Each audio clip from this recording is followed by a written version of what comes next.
Hello and welcome to Girls Duo Cup by Dapple Productions. This is the tourney where you have two pairs of girlies or girly-like people who pair up together, and then it is a 4v4 tournament. I am Sasu here with Vijay, and we'll be looking at Femmes versus Title Sweep, but most importantly, Vijay, how are you doing on this Saturday? I'm doing great. I just got back from traveling with my sister, and oh my gosh, we did like so many. We did so much hot girl stuff. She took me to so many stores. This was like her chance. Actually made this shirt with her. It was very fun. But yeah, glad to be home. Glad to be commentating this. It's been a while since I've commentated actually. Yeah, meanwhile, yesterday I was actually commentating two different tourneys throughout the day. I was like, for the first one, I was super sleep deprived, and then last minute, I jumped in to do one at night. So I almost overslept for Girls Duo Cup because I was so wiped. But I got the mug on, I got the dress on, and I'm ready to go for the girlies. Yup, yeah. But I'm liking the shirt, and I like even more that the shirt was kind of like, you know, it has the girly aura because you're working on it with Girly your sister. aura, yeah. My favorite part was cutting the neck. Like this was just a like normal like crew shirt or something. I don't know what the name is. I also cut it into a crop top, and it's like, it's so good. I love that. Listen, definitely hot girly activity to make a crop top with your sister. Like, I feel like I did cut it at home, which was kind of, yeah. I love that for you. But we are going to be taking a look at what Femmes versus Title Sweep are going to be competing on, starting with an Inkblot Tower. Now, Vijay, let me know your thoughts about this map mode. Isn't that Inkblot Zones that I'm seeing on the stream, or? Inkblot. Oh, I said tower. I said tower. It's Inkblot looking Zones. directly at zones. When you said, "Isn't that Inkblot Zones?" I'm like, That's what I said. Inkblot Zones. Listen, we support girls' wrongs on this stream, but you are exactly right. That is Inkblot Zones. This is a weird one to open with. Like Inkblot is like, you know, final destination. But Inkblot Tower, this one is like a little bit weird. I wonder if we'll see any like E-leaders or chargers besides Pen, because like I feel like I've seen that slowly but surely rising in popularity. Like the leader Really? comeback. Maybe. I don't know. Of course, Inkblot has that huge center stack when it comes to zones that can just be an absolute pain in the tuchus. Like, I think that capping this zone can be sort of a nightmare, and I've seen some games, even just yesterday, there was an Inkblot Zones game that I was able to commentate over, and the entire game was lost. One team was able to wipe the other team, but simply because they couldn't cap the awkward zone, they lost anyways. But we're gonna take a look at this loadout. Interesting to see what we'll be seeing, because of course these are duos, and right off the top, we're noticing that Team Femmes going all in with this double wiper. Double wiper. Oh my gosh, that's so much fun. That's so base. Wiper is such a cool weapon. I'm a big fan of it. But it looks like we're already seeing an explosive opening. Two people going down on both sides. It's just the Pen left on Femmes. But getting so many jumps in and getting that key pick, getting an assist for the second one too. Yeah, that's one of the crazy things that happens with an Inkblot Zones. You see that right off the top, Femmes was clearly having a bit of an issue with Bochi, their Pen, being the only one up, and yet, as you can see, Femmes still has that zone. Despite getting those picks, Title Sweep was not able to really capitalize off of that, but Velvet out there with the strikes, able to get that pick and sort of get everyone off of their plat, which is going to be imperative once you're ready to push for the zone. Yes, absolutely. But we're seeing that they're still in control of the zone and getting a pick on their splatter shot, which is their main painter, which is going to make capping this zone pretty hard. But Trike Chicks coming out from the bucket, Duker coming out from Femmes. And they are still in control of the zone with just the shot left alive. That is a devastating play. They need to go for something, and they need to go for something fast, because there's only 20 ticks left on the zone, and they are locked in their spawn. Yeah, one thing about Inkblot is that retake can be just so brutal. You're looking at 7 seconds, but they put it in neutral. You see all of the members of FEMS are going back in to see if they can do something about contesting the zone, but they are met with a Zuka. We'll see if they're able to paint over it, and it's not gonna happen. I think that is a win under the belt for FEMS. That was... They almost capped that at the end there. That Zuka was almost huge, but they unfortunately just got stuck in it for a little too long, and so they couldn't actually paint the zone or really defend themselves, so they ended up going down. But that could have been such a cool play. The double wiper, though, can we talk about the double wiper? Yeah, clearly it worked out for them. This was essentially, I know, this was 100-0 run for FEMS, and I think that one of the things that did really help them is that double wiper that you mentioned. It just outputs a lot of paint, especially I've heard someone say that Inkblot almost feels like a 2-zone map when it comes to zones, because with that center stack there's like sort of both sides. I think the same is true of like a Scorch, and when you have a wiper that can just have this like straight line of paint going down, and you have 2 of them, it can just be so hard to overwhelm them even on a short range shooter. Yeah, and not to mention the fact that it's a wiper. They can just go into your spawn and just be these annoying little mosquitoes and then escape. Just such a weird comp, but I am here for it. That's how you know, like, they got paired up, and it's like, oh, we have 2 wiper players. Screw it, we ball. Yeah, You know literally. what I mean? Like, I'm not switching. We ball. You're not switching. I guess we're going double wiper. And that's what's so fun about Girls Duo Cup, is that having these duos come together and being like, the comp may be a little bit weird, but we lock in. That's just gonna how it's gonna be. But this is a best of 3, and we will now be heading over to Tower Hagglefish Market. And it's funny because maybe both of these modes could have profited from a mode swap. I would much rather be on Inkblot Tower and a Hagglefish zone, certainly. Yeah, and than then in Inkblot zone's Hagglefish Tower. like I feel like you gotta rotate them a little bit. You gotta get the clams onto Inkblot, the tower onto Mako, and the zones onto Haggle. Mm-hmm. Like you gotta like rotate them. But listen, life's not always fair, and both of these teams gonna have to put up essentially with Hagglefish Tower. And one of the things that can just be so tough about this map mode is it can be so extremely snowbally, bitchy.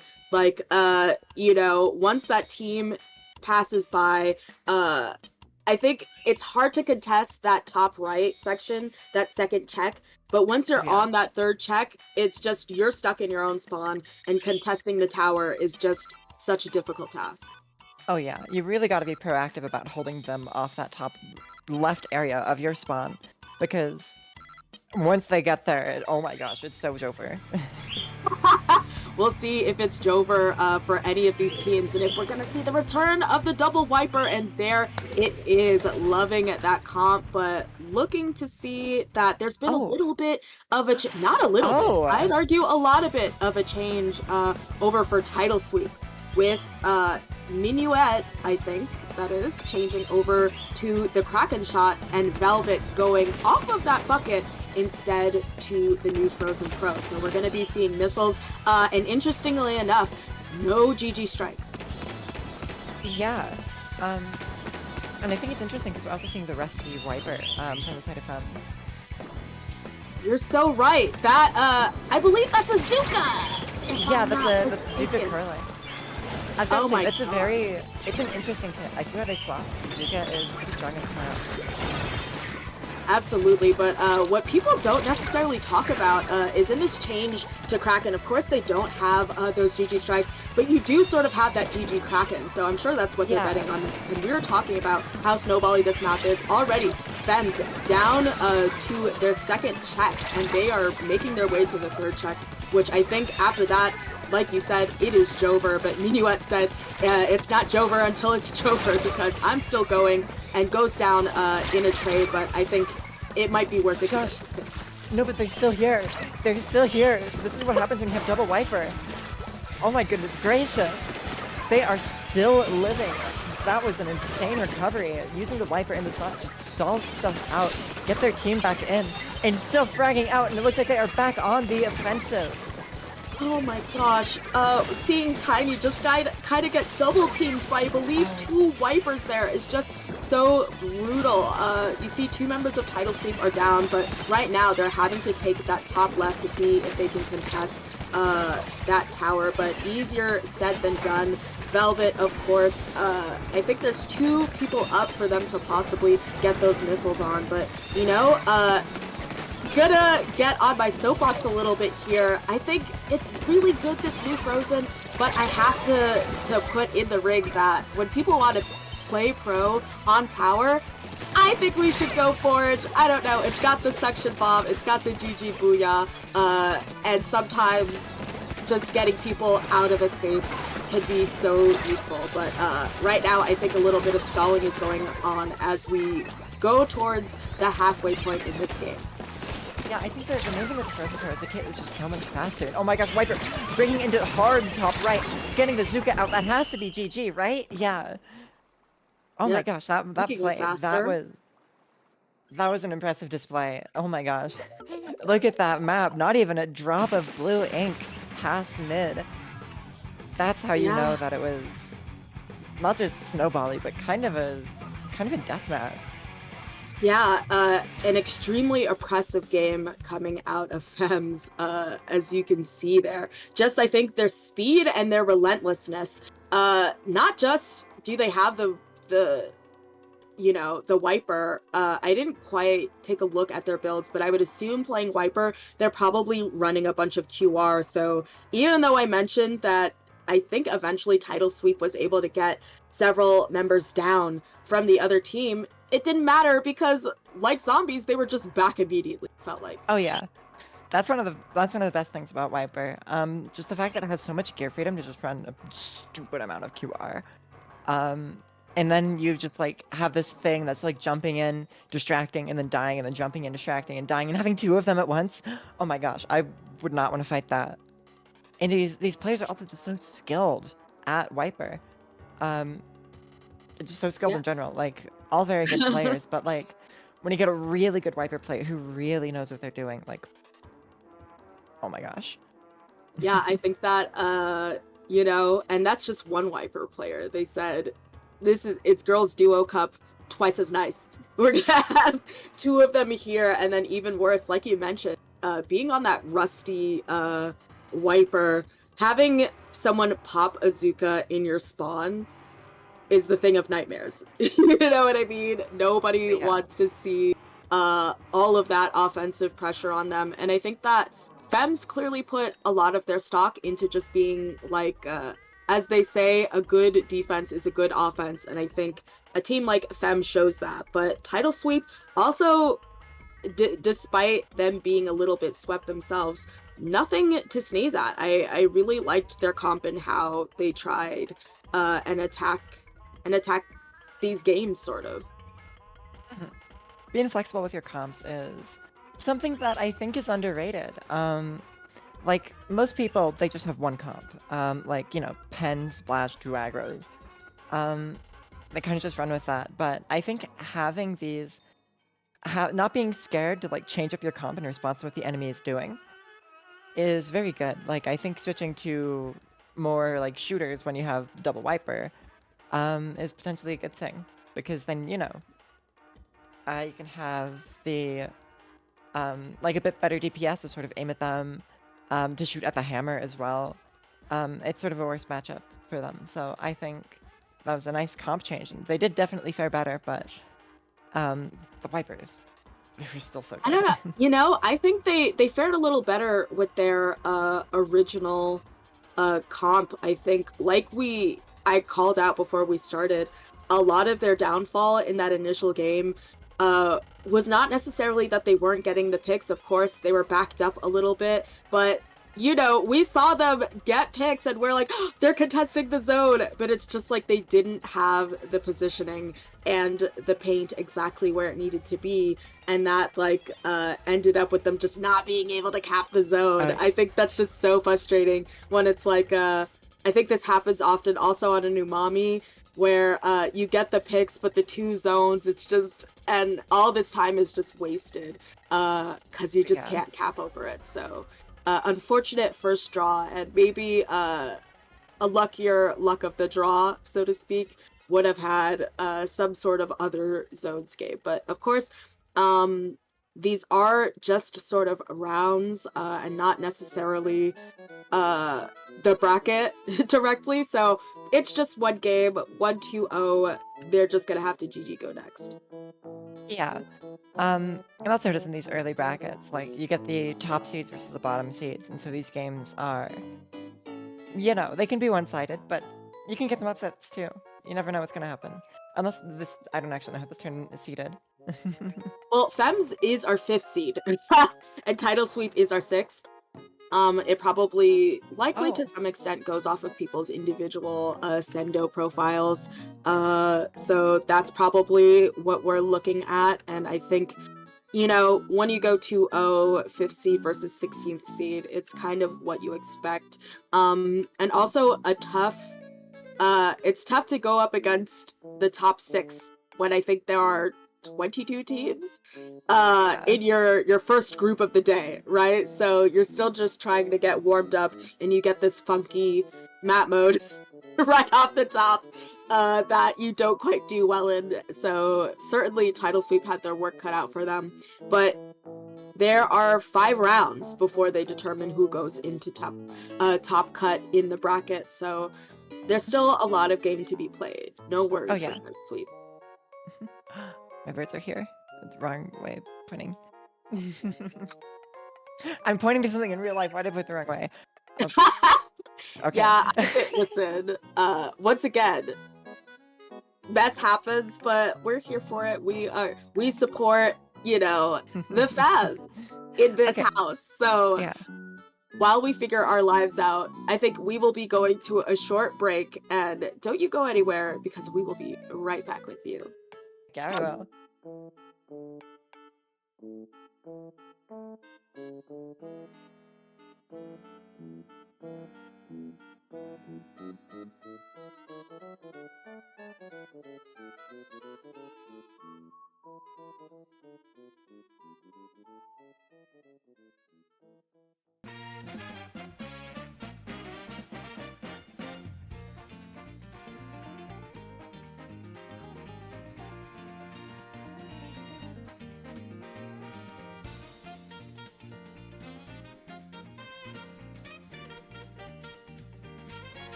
Hello and welcome back to Girls Duo Cup. I'm Bitjoy, joined here by Sasu, and we are going into round 2 of this tournament. And welcome to all the raiders that just joined. Hi. But we are seeing Meowls versus Shrimp Stampy. The other way. I can never, if you'll notice, I just never point because I'm like, I will always be like, oh, like, hey, Bitjay, you know.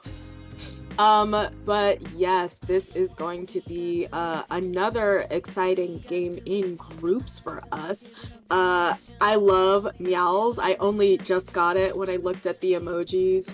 I thought it's just Meow with an L, which I guess it is, but Meowls? I love the name. But I'm also loving Shrimp Stampy as well. And maybe we saw that double wiper. Maybe Shrimp Stampy has a double stamper. Who knows? We'll see. Or triple, or 4 of them. You never know. They can never have too many stampers. I love that. Honestly, my team tried to make, they would try to make quad stamp happen if they could, without me yelling at them. But we are gonna get right into it, starting off with Ship-Shape Tower, and Icy Hot is right. It might get a little bit cold here, because if anything, the snowball can be so real on this map mode. The comp on Shrimp Stampy is kind of unhinged, but I kind of love it. And the comp on Meowls is also so unique. Yeah, this is going to be interesting. You have those new Dapples. Dapples, of course, being a little bit more commonly used in competitive play. This one specifically with the whales, which I think is going to be so useful. You see those being deployed just now, making sure that the last few members of Meowls just have to back off. And once again, there could just be such an easy ride to the end if you're not stopped too soon. So Pyrinti moving in here, trying to get these picks and stop them from going too far. Yeah. And it does look like they are starting to gain some sticks, as Inkjet is stalling out just a little bit of time for their team to respawn. Dapple's jumping in. It seems like we've entered back in a neutral with this bucket trying to poke the bow on top right, but that's kind of risky when the bow is looking straight at you. Absolutely, and that bow does go down to those strikes. Right now, Meow's kind of putting their hat in the ring to get some points finally on the board, while Luna is going to be the backline holding it down while their members just go forward. And you see, I think that may be 1 or 2 members going down to this Zuka. They are past the first checkpoint, and the strikes come out to stop them. They do jump off, but they jump right back on. The angle shooter, getting caught out by that angle shooter is absolutely insane. Yeah, that was one heck of a read. You die to an ankle shooter, I'm not gonna lie. Getting hit twice and then dying to the bow AoE. That is the best use of an angle shooter I've ever seen. But that aside, it does look like Meowls is still generally in control of the game here. Able to slowly take picks on Shrimp Stampy, but they are going down themselves. The bucket jumping out, and it looks like that Shrimp Stampy has control of the tower, but what they do with this control really matters here. Treacherix coming out, gonna spread them out just a little bit. Probably from taking top left, but they do still get there quick enough, but maybe not actually. That edit in the top left is holding it down. Yeah, I think that Shrimp Stampy may be in a really good position. Meowls really needed those strikes to be able to stall out the tower, and I think they're a little bit too wide and a little bit too early to really get what they needed down. But sometimes you just, you gotta get stuff done yourself. You want something done right. So you see 2 of those members gonna go down in Shrimp Stampy, a total of 3, and now with those picks, I think that Meowls is well poised to see if they can even widen their run happening here. They have this crab, they're gonna push with it, and I think right now they're not in a position that is super approachable. So I think they're good, or at least they were before maybe these strikes came out. Yeah, both teams are having a lot of strikes coming out here. Like, we're seeing them left and right. Oh, they have a T-Tech, the Archer Shot versus Buckets. That's where all the strikes are coming from. but we are seeing Meowth are in control of the tower, but it's a little bit dicey. Oh, the bomb on the Crab Tank, taking things out. Crab Tank sitting on the tower. This is such an awkward angle, but it works out. It is just the Blaster left alive, and they have control of top right. Zuka coming out. This is they have to do some big play really quickly, but no, not enough time. Listen, And but that is Jay, going to be game 1. there is nothing that can be done once the other team hits that third checkpoint. It is unfortunately super Jover at that point, I'd argue.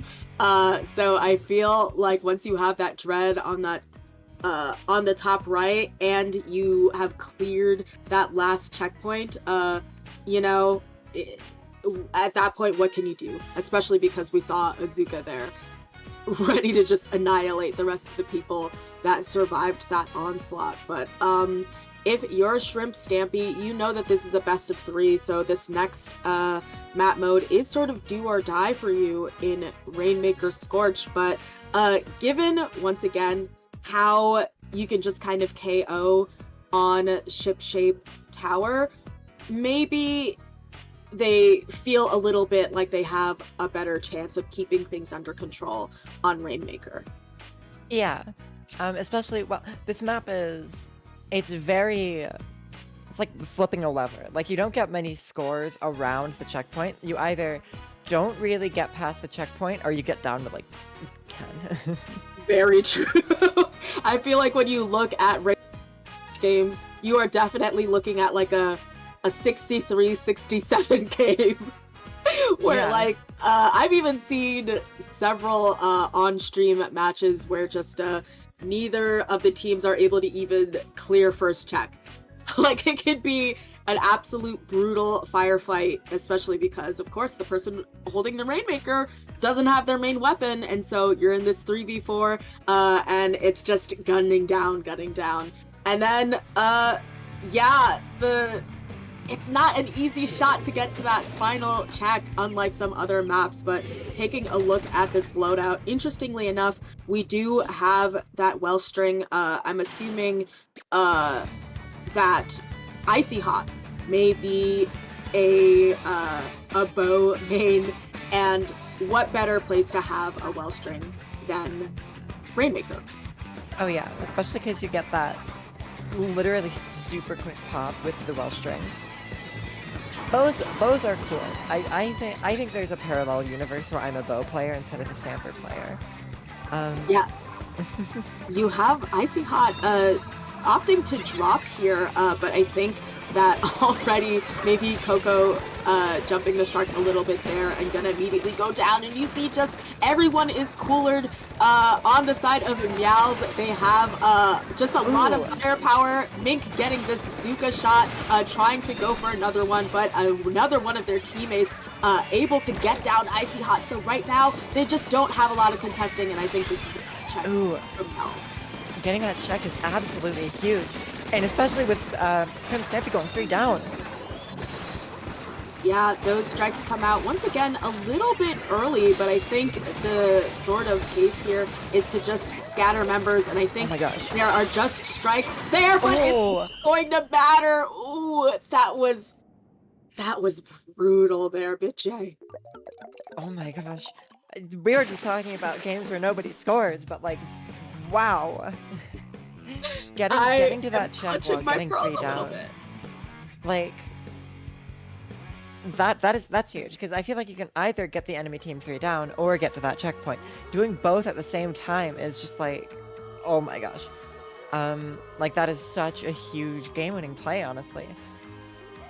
Yeah, I think I say those strikes had to come out earlier, but you know, when you're the only person alone, it can be a little bit tough to just have all of that on you, I suppose. So that's definitely easier said than done. And as a reminder, you know, Girls Duo Cup is these 2 duos of femmes that join to become a 4-person team. And Meowth and Shrimp Stampy are seed 21 and 20 respectively, so they are close in seed, but you see that maybe Meowth's like really showing, listen, I know you're just looking at our individual seeds and that's how it happens, but the synergy is giving. They were a really strong team. Yeah, that was a very good game. Like the just how quickly they were able to push up and take that space and hold it, especially on that Rainmaker Scorch game. Like they were forwards momentum was the name of the game because they were just absolutely booking it. Yeah, that is an unmatched level of aggression, really.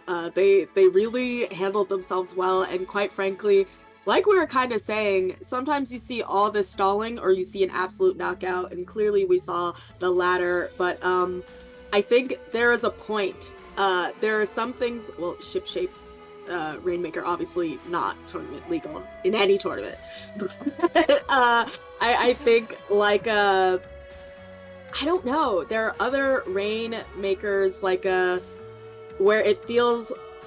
Oh, you know what? Undertow is one where you can pick up after that first check and then just kind of like hovel with the Rainmaker over to the check, and it's just not that far.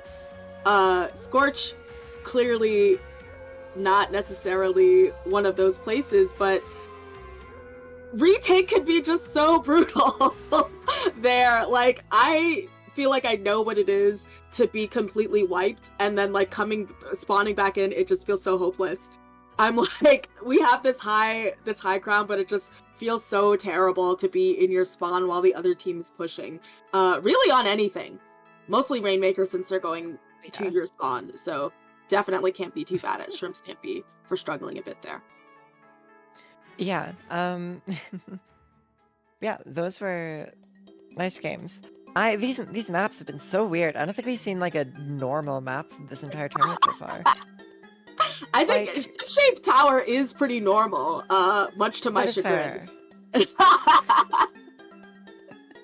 Yeah, that map mode, I am so bad at it. I'm so bad at it.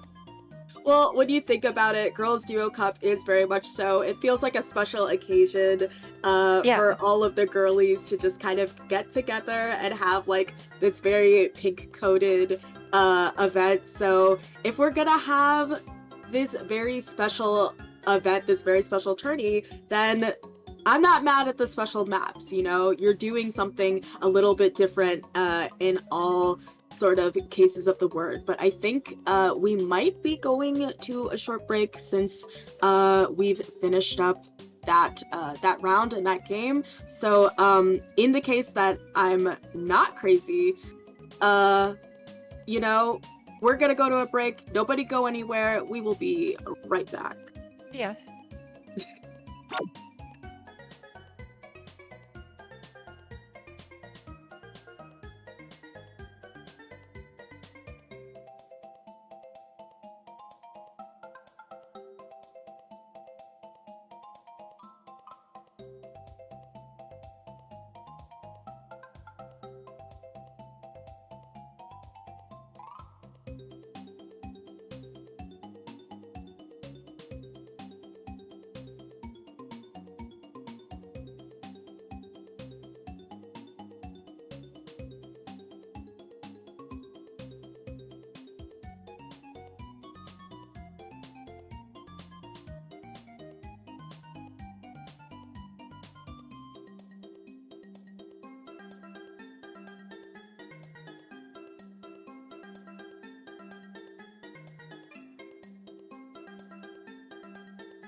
Hello and welcome back to Girls Duo Cup. I'm Sasu here with BitJ, and we are done with our girl talk and ready to get into this next match. We're looking at Collect My Pronouns V3 versus All That Yuri I'm Buying.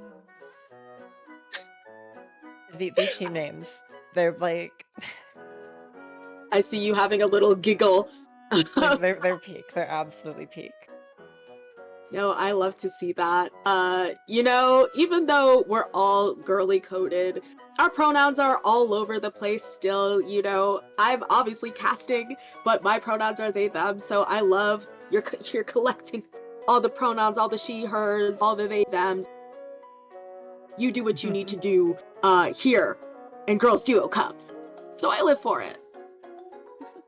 Wonder what the V3 is though. Version 3. Danganronpa V3 is I mean, I don't know. I've had a version 2 of a team before. Ooh. Where like you have a team and then it disbands and then you get back together. True, maybe this is the third iteration. Yeah. My buddy Cakes is on this team. So I will be sure to ask them and get the tea as to what the V3 is about later. And we are looking at All That Yuri I'm Buying. Listen, what's more girly than buying up that Yuri? No, there's some guys that are buying up the Yuri. I don't know, when it's a girly buying all that Yuri, like it feels like, you know, women love women content. That really warms my heart. If you're a guy who buys Yuri, that's fine. Simply keep it to yourself. I'm joking. I'm joking. /J. I'm not meaning to alienate the audience's frame one, but let's talk about these map modes, BitJ, before I get myself in more trouble. Yeah, so, we have a normal map mode. We have Zones Barnacle.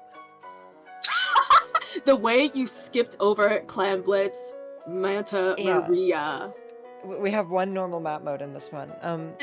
Clam Blitz Manta. I think that Tower Undertow is normal. Is that crazy? Tower Undertow is a little spicy. I don't think it's... I think Tower Undertow is like... It's like Inkblot clams almost. Maybe like Mako clams. No, I get what you're putting down. It's like, it's a little bit shiny, it's a little bit rarer, but it's definitely, I feel like you see this on the map mode, like, oh, yeah, I'm not outraged, I'm not confused, and I'm not as annoyed as I could be. So, but the first one, we don't even, you know, we will have to obviously go to Barnacle Zones, but for that, we'll have to see how both of these teams fare on Clam Blitz. Manta Maria, and you know, maybe the girliest of all of the maps, because you've got Maria right there in the name. Yeah, map mode gimmick, or not, yeah, this tournament should only have girl maps in it. I don't know what that means, but like, you can find a way. Yeah, whatever that means to you, you know, we will... Maybe RTOs, they will re-look at the map modes and say, which has the girly energy? Like, which of these map modes are girls? And we'll pick accordingly. But I think really excited to see how Clam Blitz is going to go for these teams on Manta Maria. Cakes, of course, I'm assuming going to be on a heavy edit. If not, perhaps some dualies, a zap thing to that effect, but most likely I'd say that heavy edit. And quite frankly, Manta Maria, a really good splat lane map. So I think we might be seeing some different backlines rather than the more common pen. Yeah. And that's always interesting. I feel like we've been seeing a lot of diversity in that, especially in the support slot. A lot of good diversity ever since the new update. Okay, yeah. Keen, I wonder what we'll see from Keen. Okay, I was kind of hoping for like Recycle Brella, but that's also unhinged. Yeah, I didn't on Sendo. It said that Keen wasn't on roster, so I'm super impressed to see that. And Cakes is actually on the Reflux. You probably are like, why are you peeking my audio, Sasu? Yelling about this, but that is because as much as I said that Cakes would probably be on that heavy edit, in their heart, they are truly a Flux player. They just never get to play it all that often in comp. So I'm super excited for them to see that play. You see Keen already off the top getting a pick, and there's just a lot of pandemonium between all of these teams trying to get a lot of that paint down. And I was wrong. We do see a pencil in play here.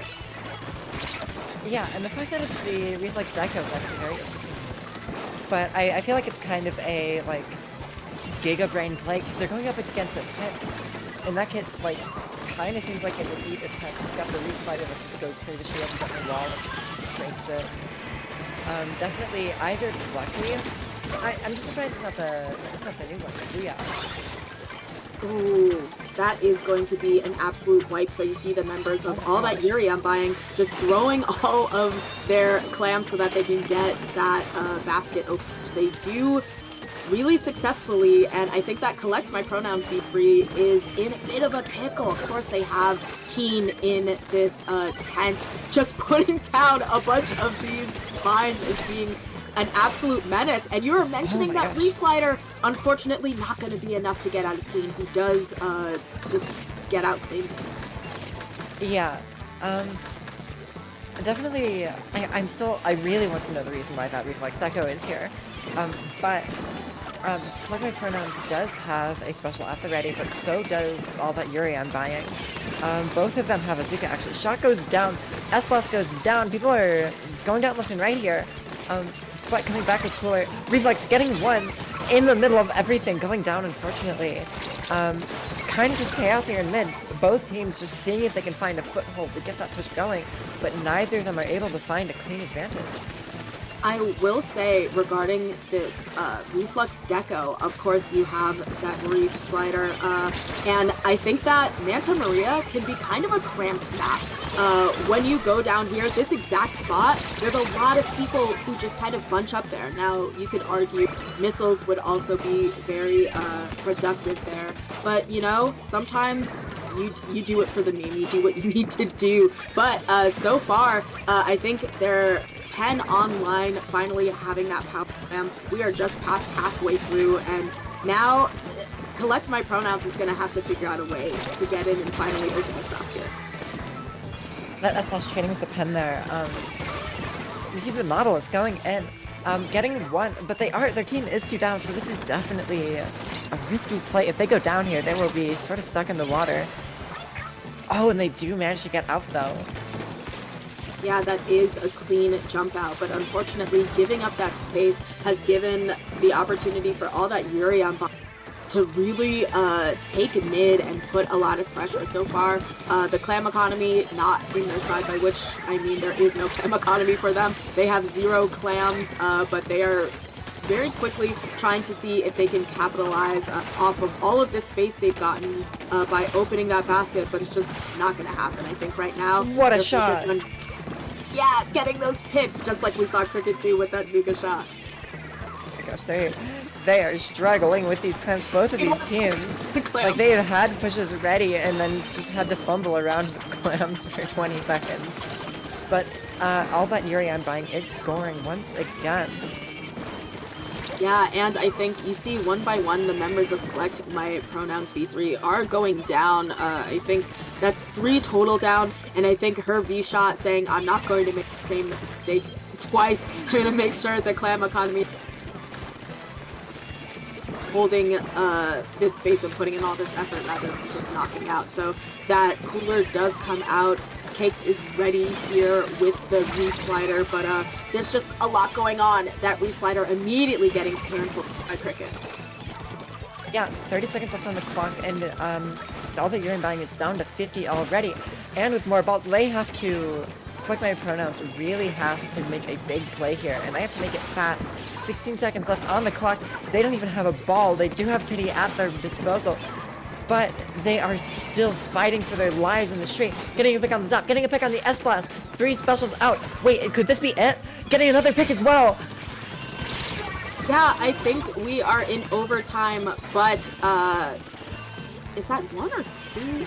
I don't know. The 3 members have given up space and moved back, so I think that it's going to be difficult, especially with their Nautilus going down. But they might be in a position, especially Kate, really needed to live there, having their special, but that's just GG's. I think all that Urian buying doing a really good job on the defense at the end there. I keep imagining that as like us saying it, like part of the sentence. Like, all that Yuri I'm buying is doing some serious work here, like... It's true. We're looking a bit at a replay here. That's Cakes going down at the end, and I'm not sure if they would have had the time nonetheless, but I think Cakes had that reef slider, and that would have been absolutely imperative for the win. But we know that Collect My Pronouns V3 is running a bit less of an unconventional comp comparatively, perhaps. So I'm gonna be interested to see if they do some changes here on Splat Zones, Barnacle and Dime, because of course this is a more conventional map, so maybe everyone's like, we know what we should be running more so here, and we're gonna change accordingly. And whether Keen brings out that goated what is it? Vunder. What do we think? Maybe not an attorney, but it's fun! It's Girls Duo Cup! Do it! I think they could do it. Keen, if you have us the open reef in slider another is tab... actually, like, the reef slider on this map is actually kind of good. But honestly, I want to see Recycle Brella. That weapon is literal peak. I'm telling you, if it gets a good third kit, it might be on the radar. Honestly, if it gets a good third kit, I think people will pick it up. Like, people clowned on me for years about playing Forge. You know, people were like, Saucy, you're throwing, Forge sucks, and now everyone's on the pro.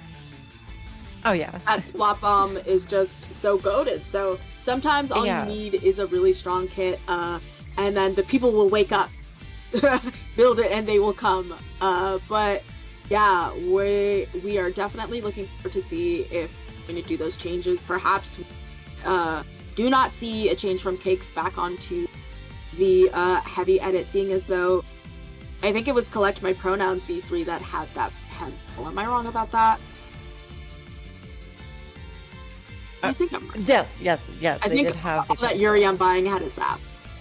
So it's very hard to displace a pencil from what they're playing, especially like, you know, it's hard to justify going heavy edit instead of pencil, and if you're going to do it, it would be on me.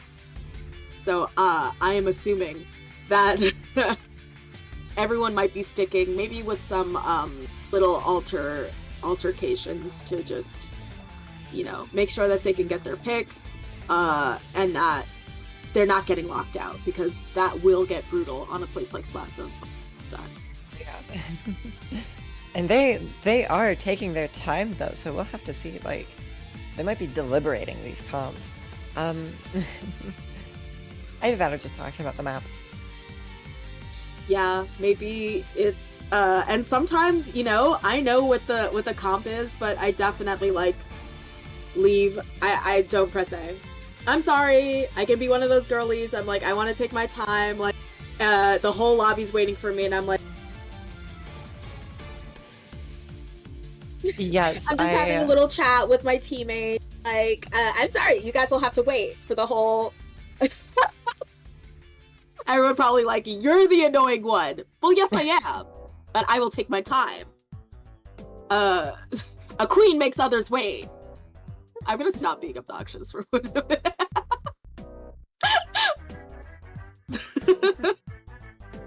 So I don't know, or maybe someone DC'd. Who knows?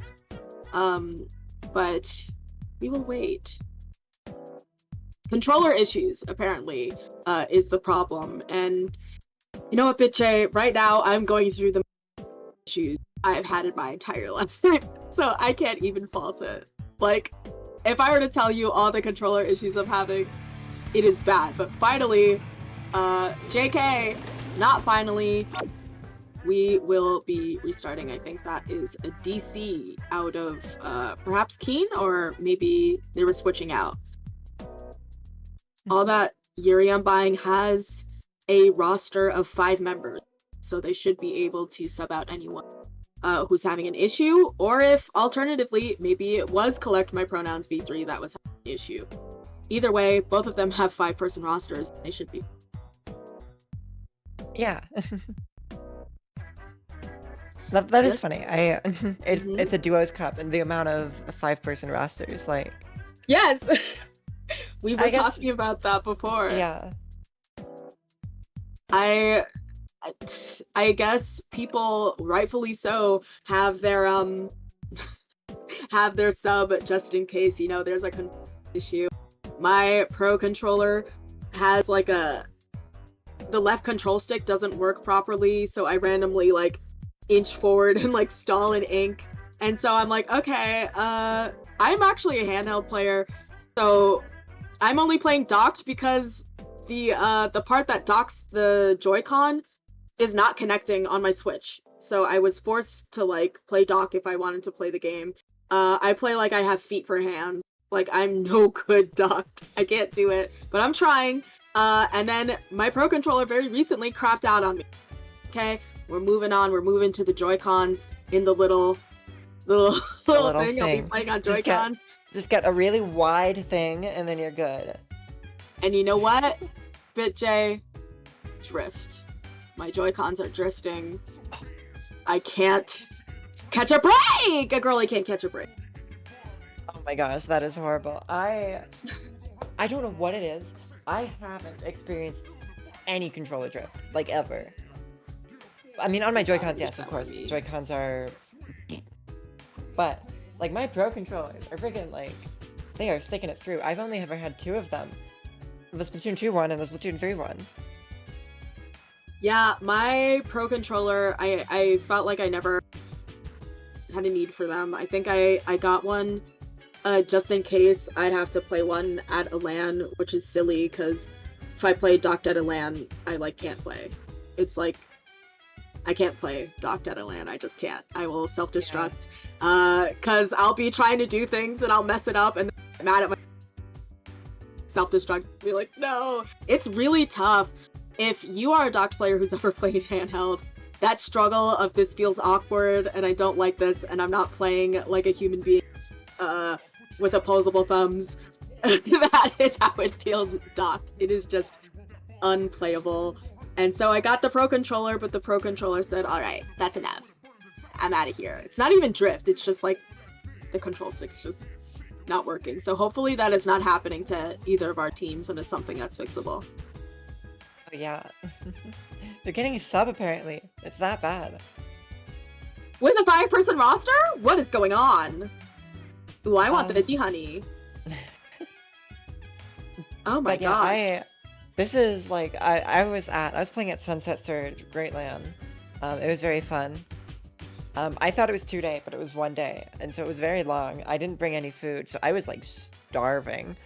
But that point aside, we were playing a team and their Switch wasn't working with the LAN. I think, well, it happened kind of twice. One time, one of the players literally had to get somebody else's Switch, throw together a gear build. Oh my gosh! Yeah, LANs can get I think that happened twice, and one of them it took like... We were sitting there for like 20 minutes on stream. We were being streamed. It was like... The commentators were up, we could see them on the screen, and we were sitting there waiting for 20 minutes, at least, maybe 30, to get these issues fixed. And I'm like, oh my gosh, these poor commentators. Like, I know exactly how that feels. Well, we are finally getting into it, and subbed in is Floral, who is on their roster, so hopefully, you know, we were questioning, why do all these people have 5-person rosters? This is exactly why. Floral, ready to go. They're on that Carbon, on team, all that Yuri Undying. The heck yeah. This is a very interesting comp, super duper duper duper short range. Like, on one hand, what do you do against the Pen here? But on the other hand, what does the Pen do against 4 tiny short range guys, or girls, just sprinting at them. Guys is gender neutral term. Yeah, you know, when we say guys, we definitely mean it in the gender neutral sense. But you see Herbie Shot making sure to get their special to get some juice in their team while they try and hold off Collect My Pronouns Be Free. As you can see, we were questioning whether they would like keep this comp, and it seems as though they have. Yet again, a little bit no surprise that the reflex is coming out with that reslider, seeing as though that is fantastic for zone. But finally, Collect My Pronouns has done a really good job of taking back their plat and making it into mid, putting points on the board. Absolutely, and yeah, the pen set up in mid, this is really bad for all that Yuri I'm buying. Because they are forced to find a way in. Zuka coming out could be the key though, getting one pick on the splatter shot, and forcing it back, especially with that Booyah Bomb, and they have capped the zone once again, and we might be seeing the first real good back and forth game that we've seen this entire tournament so far. These games always get closer and closer as we move forward in the set. Yeah. A reflex almost hitting the carbon behind the wall there, that was insane. Yeah, I think that there's just like so much paint down between that shot and the zip, meaning that Floral can just be an absolute menace and go wherever it is they want. And you see with that sort of self jump out there that they get out of a sticky situation, and all that Yuri on buying, really good job, not just fending off Collect My Pronouns Be Free, but also just making sure that they don't overextend, that they keep the space that they have, and that they can maybe get an easier run into keeping this. But Cakes comes out right now, no one just helping them cap that zone, unfortunately. Coming out, capping the zone, or at least forcing it to neutral. Carbon going down, that's going to be pretty bad for them. That's a lot of their killing power just gone like that, and that is going to be Collect My Pronouns capping that zone in the nick of time. Will they be able to make this comeback?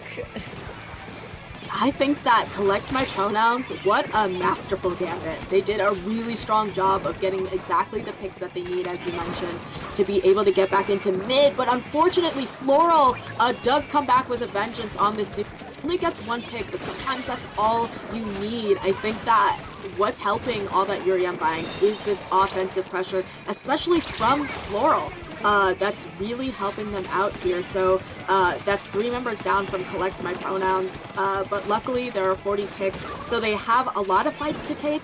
They already sort of have this court area, but they have to get back onto their plat and into mid, and that may take some time.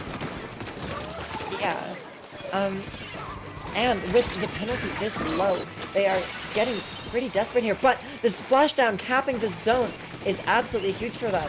Collect My Pronouns is still hanging on to this game just by a thread, but if they can finally get this control, get this setup held, like, they will be able to take this back completely. But that is their penalty, almost entirely gone. Carbon pushing the zone, again, jumping out though. That re-kick was not that successful, and the Zap going down, getting picked off by the reslider. I believe that means that they won't have clear workers. Zuka coming out, Booyah Bomb coming out, 20 points left on the clock. They might take lead here, but will they be able to KO this? 13 points to 12, that's the lead, but Zuka comes out, S+ comes out. That is going to be them capping the zone once again, and they are still in this. Yeah, but you know, I think that that penalty that they have is really deceptively actually low. That will be done in quite a short amount of time. As you see, they're already down into the teens. Cake's trying to see if they can put some pressure, but they do go down. And you see, I think all that Yuri on buying well poised to just like keep this lead for now. I say keep, but take the lead. I think a special comes out and that splashdown going to be a little bit too far and not come out quick enough to cap over that. So I think all that Yuri on buying clearly playing the long game in terms of this match. Yeah, that was a fantastic game. These games are getting closer and closer. Yeah, I think it was funny. We wanted to see the Wunder out of Keen, but perhaps it was having those controller issues. But Floral, definitely a fantastic sub to go in there, because I was going to say at one I feel like the win condition for collect my pronouns v3 was making sure that Floral stayed down. Yeah. They're just so aggressive, and on top of that, has Izuka. So I feel like sometimes they're like, we kill the deletion button having person on the map, and we are definitely in a better position to come out with the W. Oh yeah. But it just wasn't quite enough, and all that Yuri I'm buying was able to take the set 2-0. Absolutely. We are going to go to a quick break, but we will be right back with you. Don't go anywhere, but stay hydrated. We'll be right back with Girls Duo Cup.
Hello and welcome back to Girls Duo Cup. I'm BitJ, joined here by Sasu. Sasu, how do you pronounce that? Which Your Me? name? My- Yeah, like my Sasu, full- Sasu. it's several Sasu in your pants.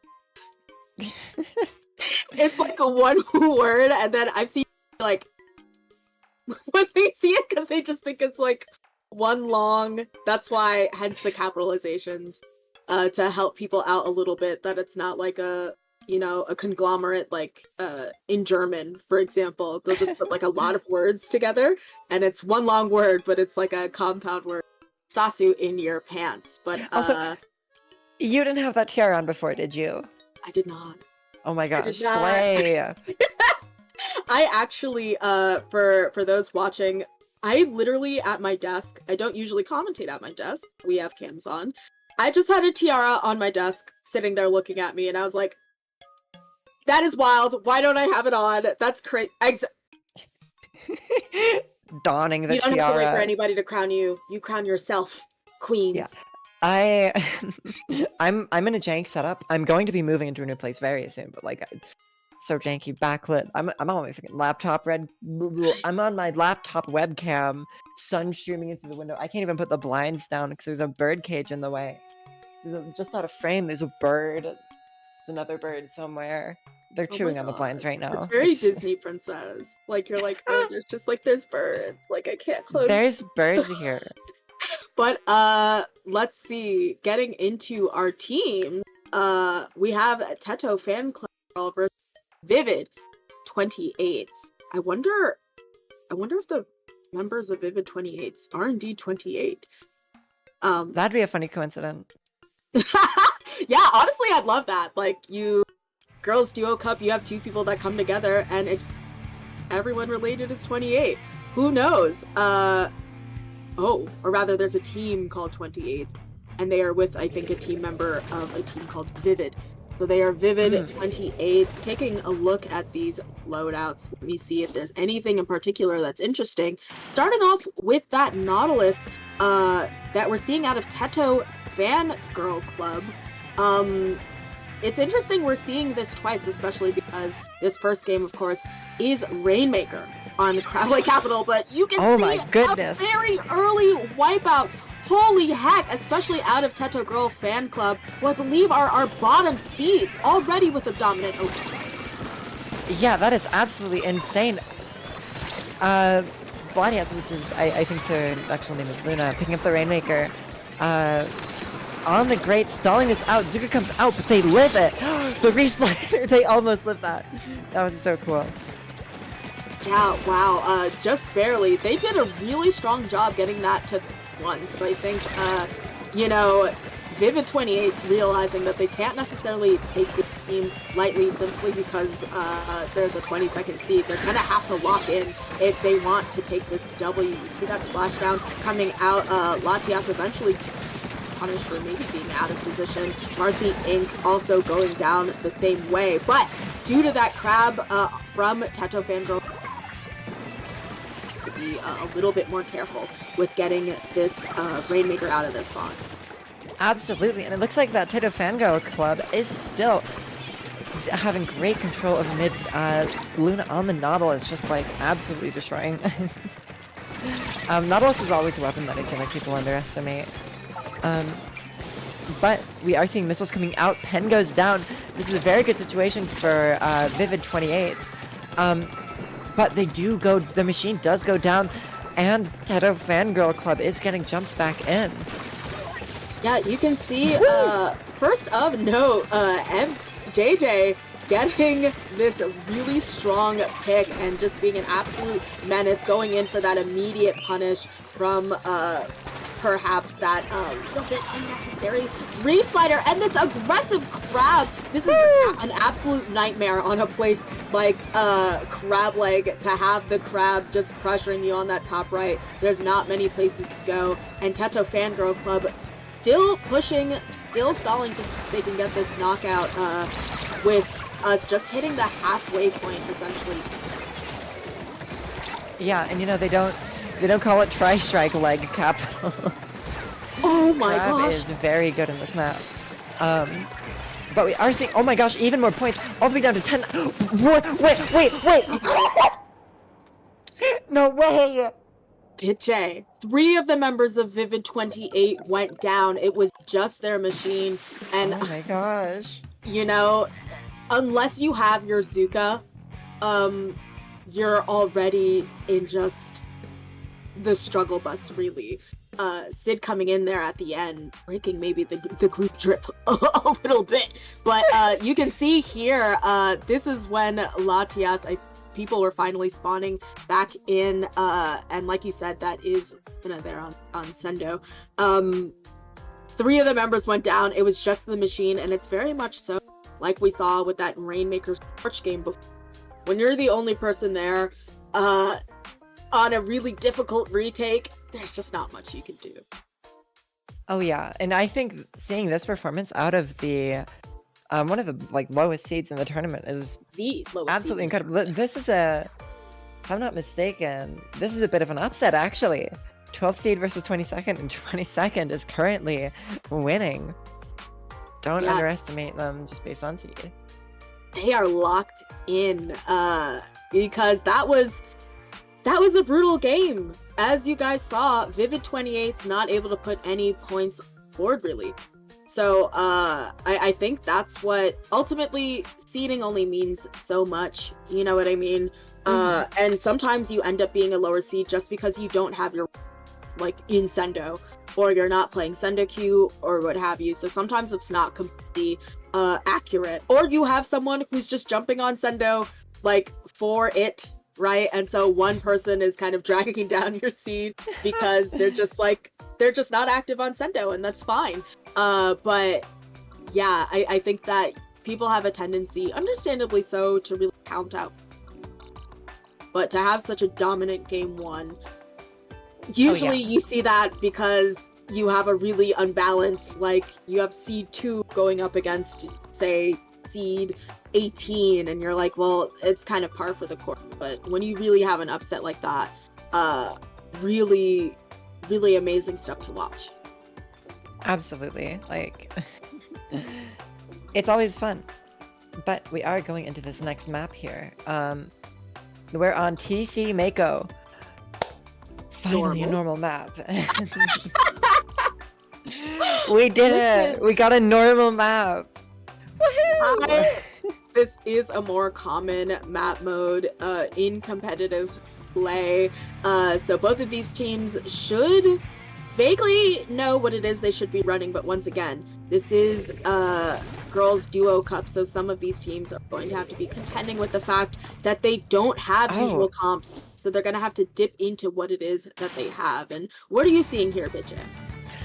The Nautilus to Stamper is very, very interesting. The double sticker Stamper, that's awesome. Sticker Stamper is really fun.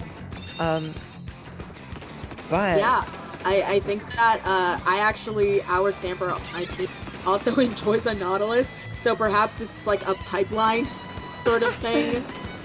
You see both of these teams just kind of jockeying for their picks.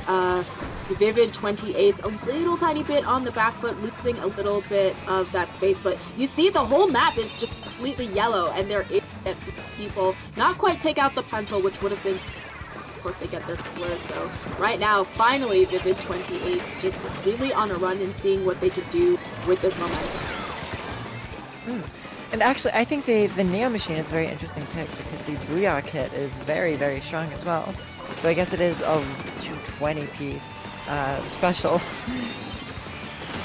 Yeah, I myself enjoy a machine pick, a Neo Machine as well. I got it 4-star and I played in competitive. We did see that Neo Machine getting a really funky pick, but this is the tough part. It can be hard to really just close it out because it's so cramped. And of course, I think of note is with that machine, a machine can honestly kind of function like a blaster. You have this AoE that just comes out and nobody really talks about it, but that can be really strong on a tower game where you can just sort of slosh that tower and clear everyone off of it. And speaking of AoE, Stamper doing a really good job of just clearing off that tower and ending push it. Yeah, absolutely. And we are seeing a lot of stuff getting set up on this top right. Crab Tank coming out. Hopefully, Tito Fangirl Club can push off of this. It looks like the entire Vivid 28 is really just crammed in that corner. All of them very weak and forced back out. That was a really, really good crowd. Yeah, oh, you know what I say? Oh! Here! Stamper jump scare. Yeah, absolutely. We just saw that really nice pick. I think that might have been from JJ, but, you know, fitting that Stamper is a chainsaw because they just, like a killer, came from behind and split them in two. But right now, the tower is being stalled. Sid trying to get some chips there. I think that Reslider comes out. Is it punished?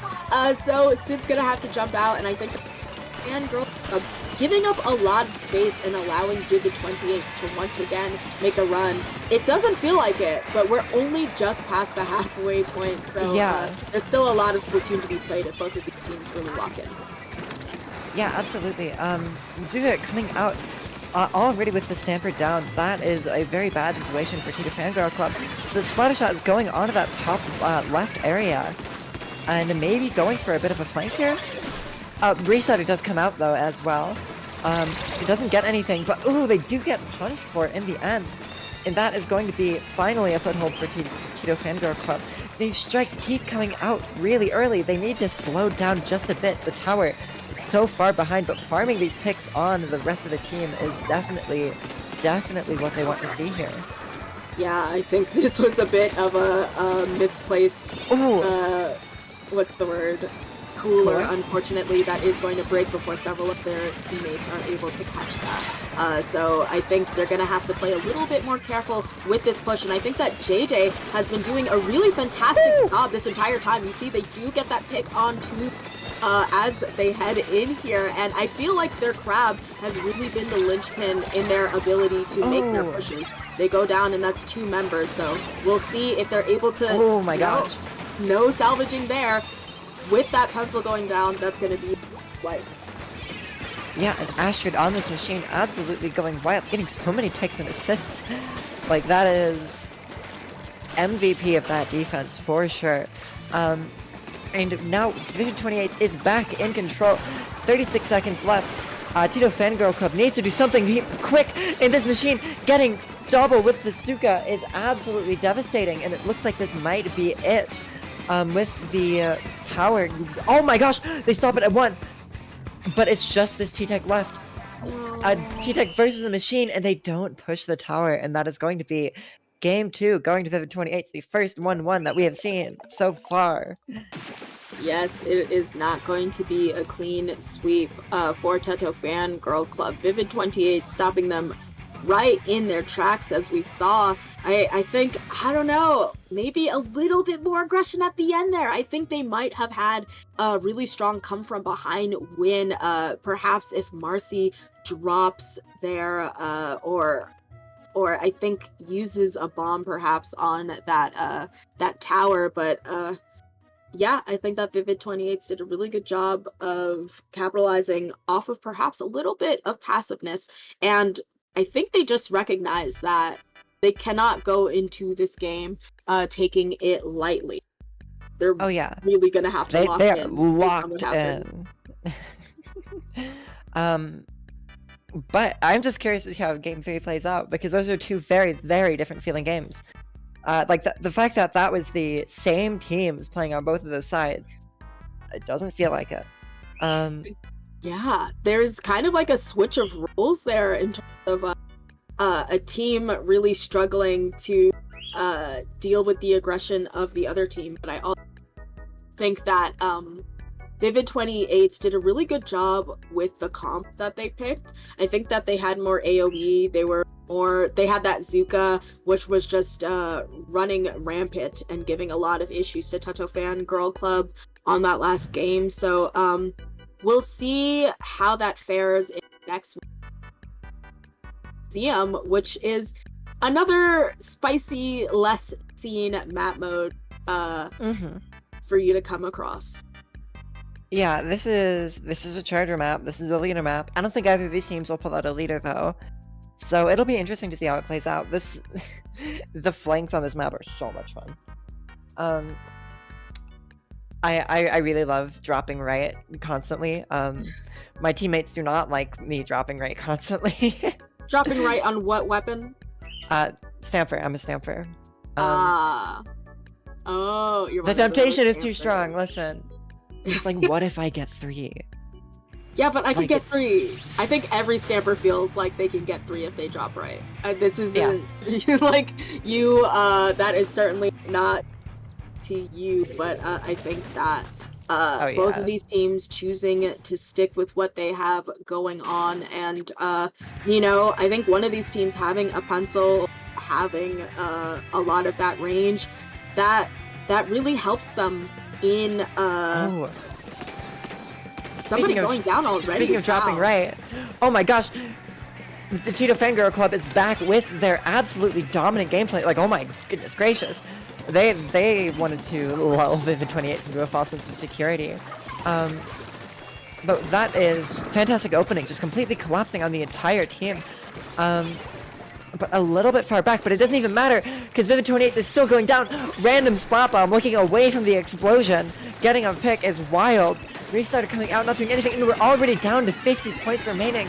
Strike's coming out, going to continue to just beat these people down.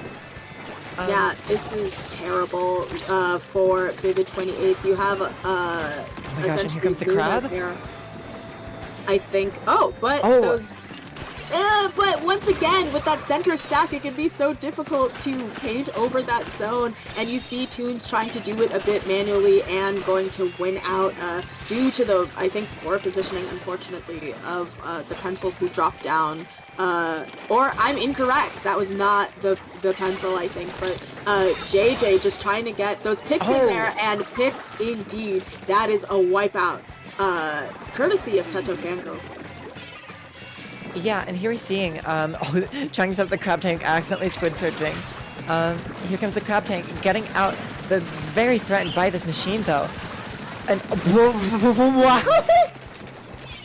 I guess that works. I guess that crab worked. That was absolutely a strange crab.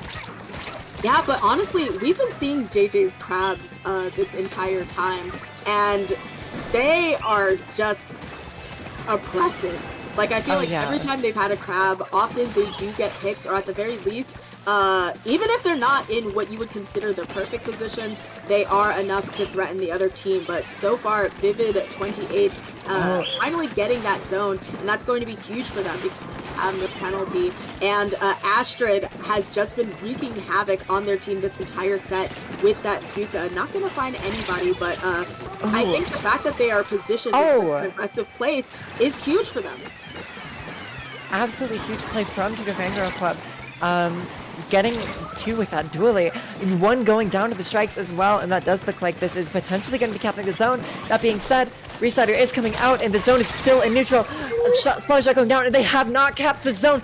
They are 2 down. This is disastrous for them. But the Nautilus getting that pick, potentially clutching this. The zone is so close to getting neutral, but they are so pressured here. And that is going to be a potential lead swap happening here. But no, they neutralize the zone, and that is going to be, they need to cap this now, but that is going to be a lead swap going to Vivid 28. And the Splashman going out, going to finalize the cap on the zone.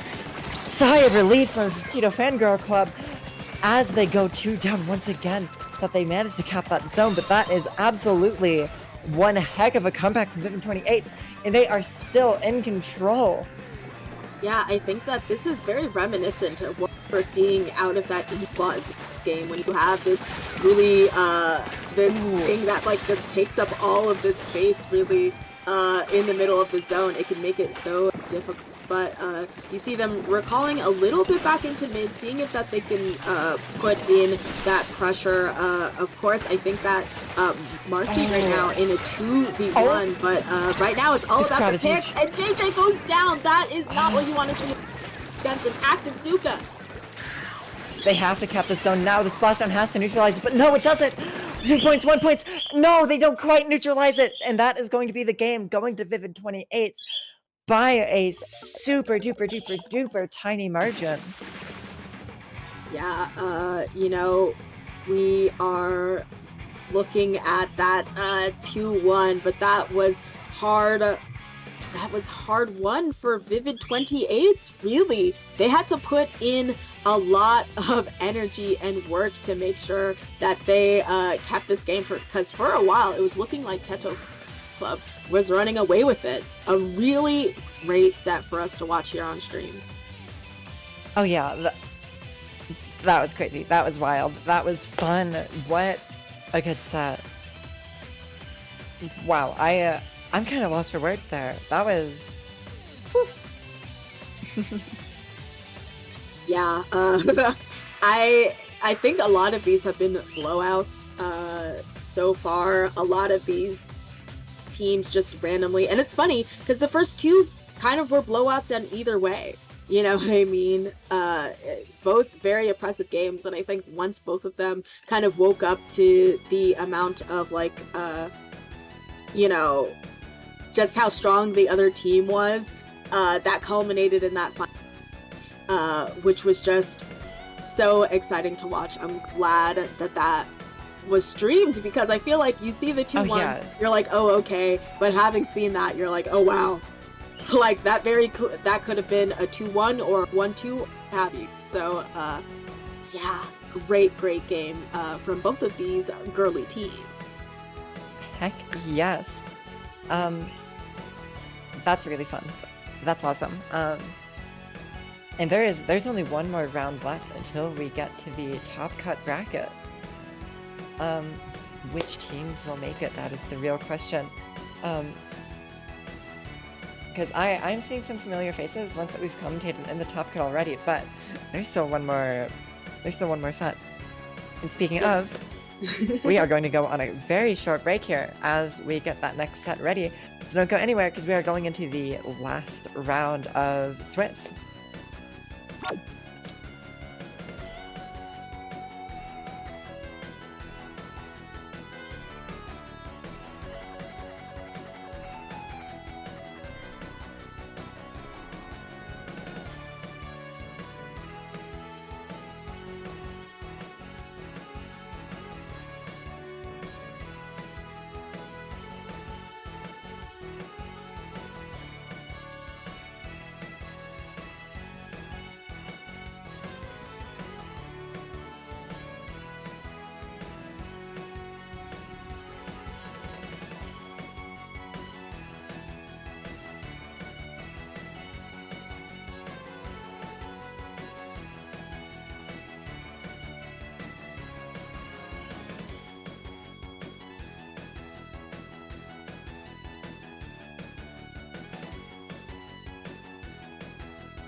Hello and welcome back to Girls Duo Cup. I'm Sasu here with BitJ, and we're looking at PP World versus 4 girls run into a bar.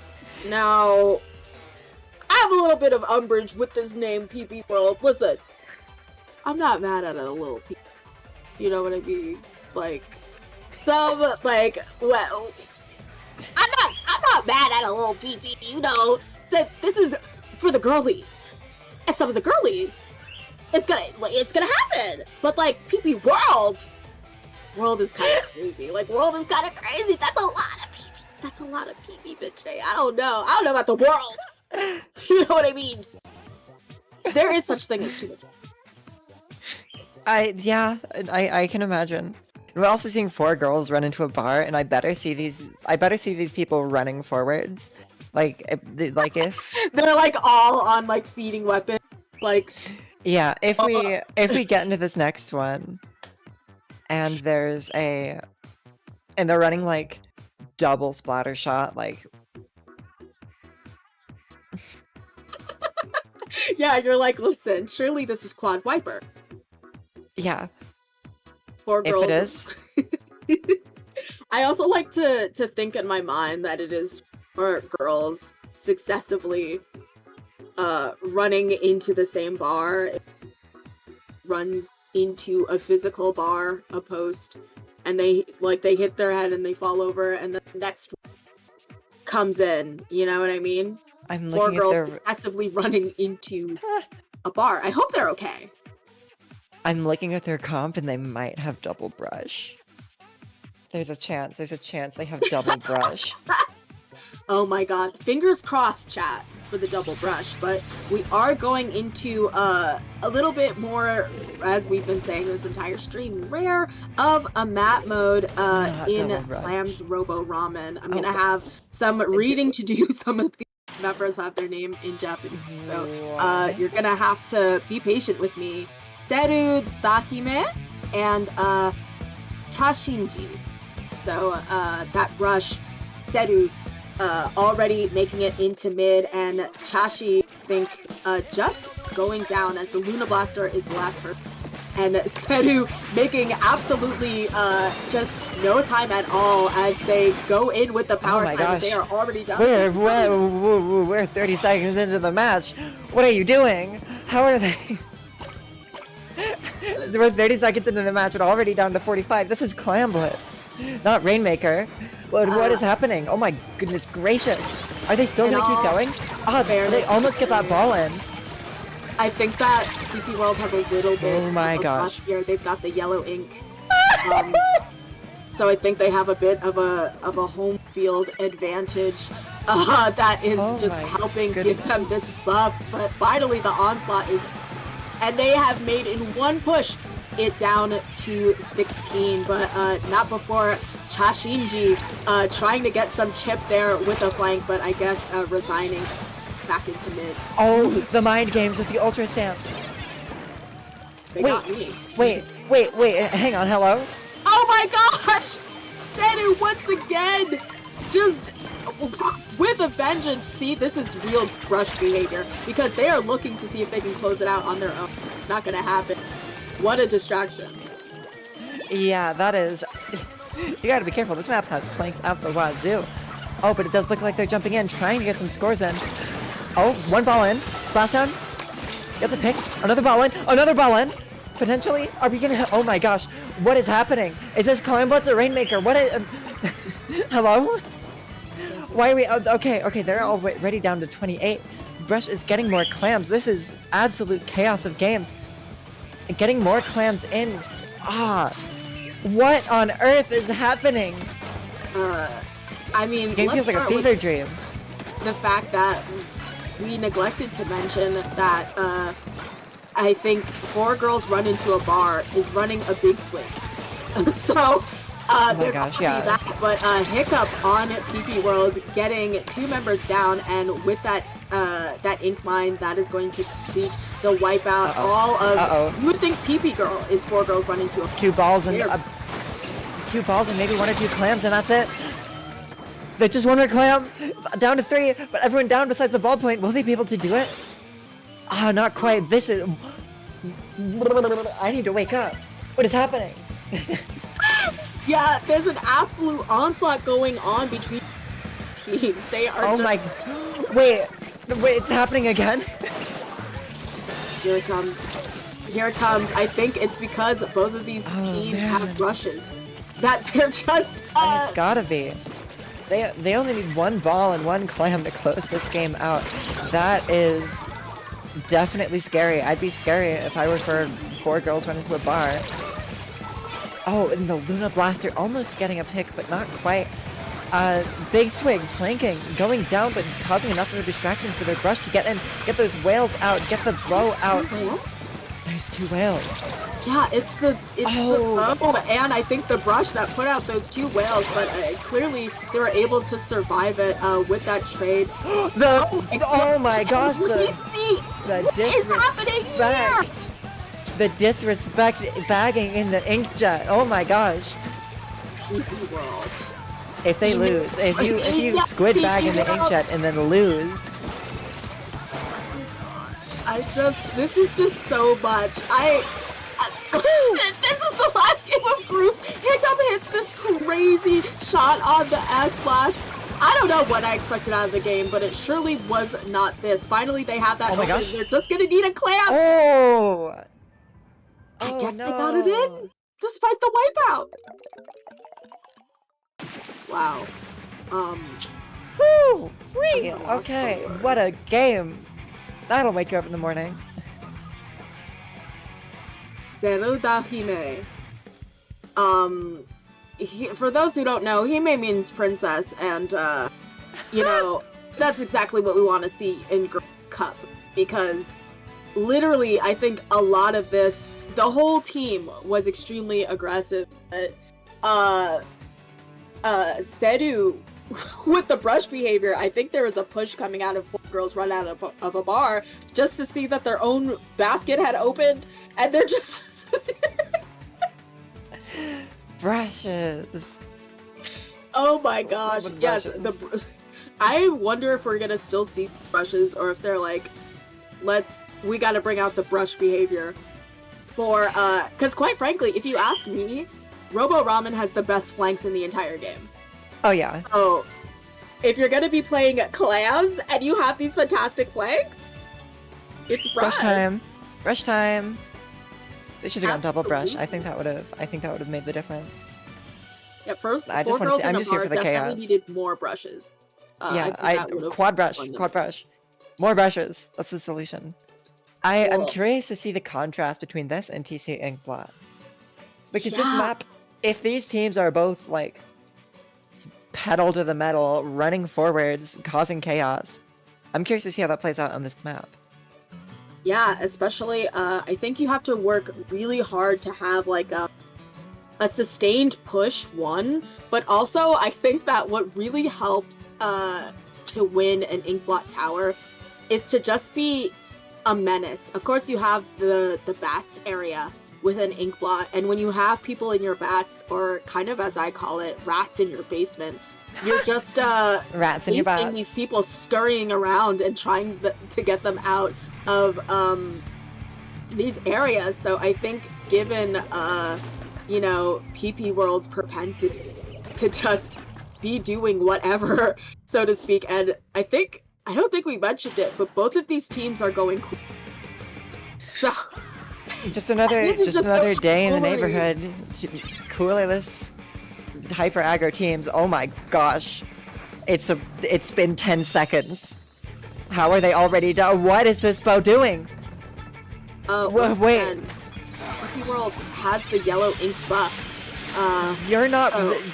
This bow isn't retreating. This bow is pushing. Almost going down to the missiles. Okay. Never back down, you know what I mean? I think the What? Buccaneers knows what they can do, and they're able to get this wipeout and start on their own push. Not to mention, that bow was behind them. I think on their own side of the map. So they're like, listen, I don't have to jump out. No one's contesting me. I can just pick you off one by one from behind. There. And speaking of rats in the basement, we have Cha Shinji just throwing their hammer and being in there in bats. Yeah. Oh. Hey. Okay, 4 girls run into a bar are making a redemption for themselves. All the way down to 21. Staggering wipes constantly back to back. This Luna Blaster getting up in the Ballpoint's face. Ultrasent coming out. That has to be game. That has to be game. Right? Oh my gosh, wait, It no. doesn't have to be anything, actually. We do have those jump-ins, but I think those are camps. Like I said, I think a lot of the win con is to just keep jumping in, keep throwing yourselves at the enemy until they're down. You see yet another jump that is going to go Oh. down because Hiccup was able to do that. No stealth jump can mask what is directly in front of your face. Wait. Our people Never mind. still What? down there. They're still behind. What is happening? I think the meta is definitely keep jumping in. Everybody knows I play Platoon Clash 1, welcome here, back. and so I've got that. I've got the quick respawn. You see that they're coolerless, but they do not care. They're like, babe, jumping. Oh And you my know, goodness gracious. there's a momentum from the tower that sometimes you tap it and it still ekes out a point for you, even though you immediately. I just say, just keep jumping in. Why not? What do you have to lose except your life, I guess?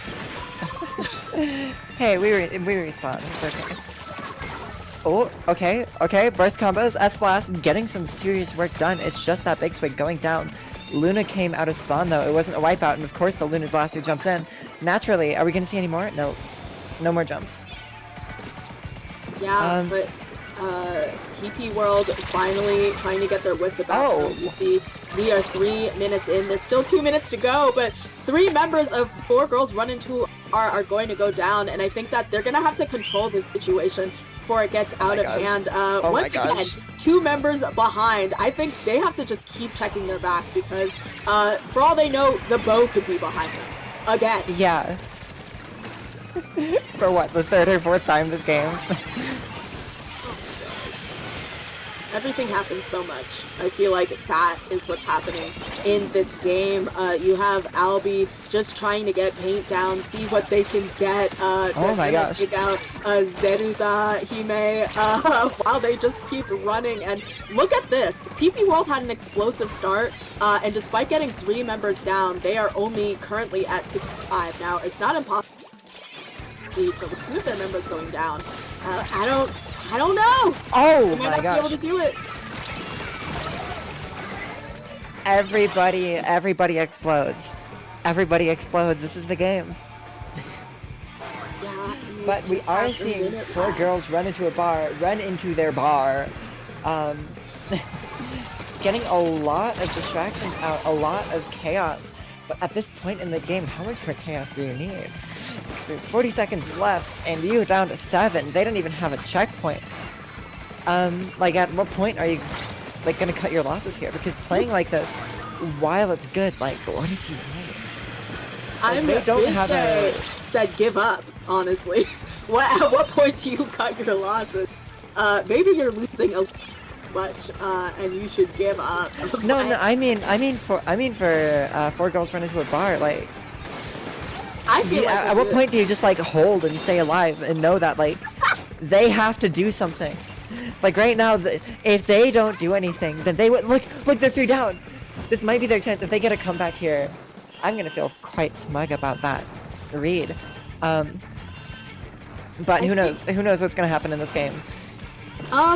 Does the new what's it called? They have all this AoE. I think they're just gonna be oh my gosh. Oh no. The run is starting. That is 3 members down. We're gonna see, they might have their whales and... A fresh coming from behind? This is just a strong push, but you have Albie here, kind of with this flank, trying to clear the tower, and I think it might work! Okay! Casually getting 3. Oh my gosh, my heart. Oh, because, like... At that point in time, like, if the enemy team, like, when your lead is that strong, like, if the enemy team doesn't do something crazy, then you know you're gonna win. Yeah, but you do have the enemy team be like, their name is PP. Like, you cannot trust them to not be absolutely crazy. And Albie, quite frankly, really a kindred spirit of mine, just lying in wait. I myself, an AoE player on a map mode like this, so I get the let me just wait. I'm on Clash, and if I walk up to that tower, still on it, you're done. So, you're done. Really fun you're to done. see that play and see it work properly. Yeah, you're done. It's you're over. Done. You're done. Get out. Absolutely, but after those 2 absolutely crazy games, we are headed into Splat Zones on Umami. Anybody who knows this map mode, pandemonium. With those 2 zones, it can be... They almost never both stay inked in your color unless you are locking out the other team. This game is going to be absolute chaos. But I don't even know what to expect anymore. I expect the chaos. That is like the only expectation I can bring to it. I'm calling it now. There's going to be a point in the game where these teams effectively switch spawn points for like 30 seconds. Honestly, I think that's a good call because at the start when we saw the bow behind and he said, "Oh, like why isn't the bow jumping out?" And I was thinking, well, you know, they're in their spawn, it's whatever. Little did I know, they were just in the enemy spawn, picking at them from behind. That was not their spawn. So clearly members, especially of Run into, are places where you don't expect them to be, nor necessarily should they be, but clearly it works for them. Yeah. A strong showing on tower. Yeah, I'm just like, I feel like that game, like, you know, PP World embraced the chaos in game 1. And then in game 2, I could feel that they were trying to play more controlled. While 4 Girls Run Into a Bar was still just embracing the chaos. And so now I'm curious if PP World will go back to embracing the chaos and just like play wild and crazy.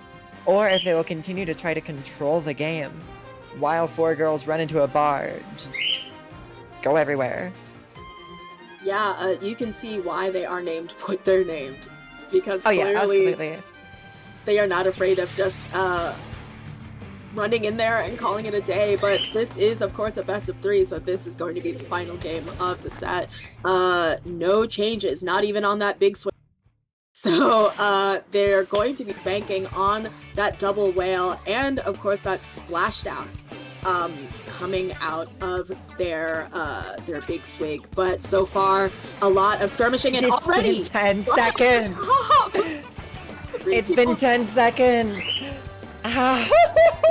Delayed wipe. That shot on the inkjet was insane from the big swig. That hitbox is absolutely tiny. Oh, this is Jamie, I suppose from Honkai Starbreak. From Honkai rather. Not the game, from the team. And so far, I think that 4 Girls Run Into a Bar are looking to see if they can get sort of a lockout. That is going to be yet another delayed wipe, but you see they are relentless. They are called what they are called for a reason, because they just refuse to play careful. They just keep coming in, and speaking of careful, Seru going down despite the dive. And that is going to be 3 down on the side of 4 Girls Running Through a Bar, but the bow walks into them, but unfortunately goes down. But here comes the brush coming from behind, making some chaos, maybe getting some jumps in, but no.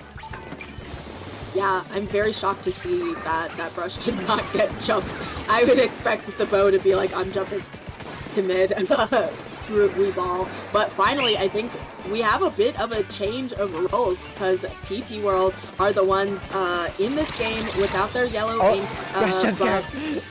Yeah, Rush coming out of nowhere, getting their whales in and seeing if they can neutralize the zone. This champ gets so much value here.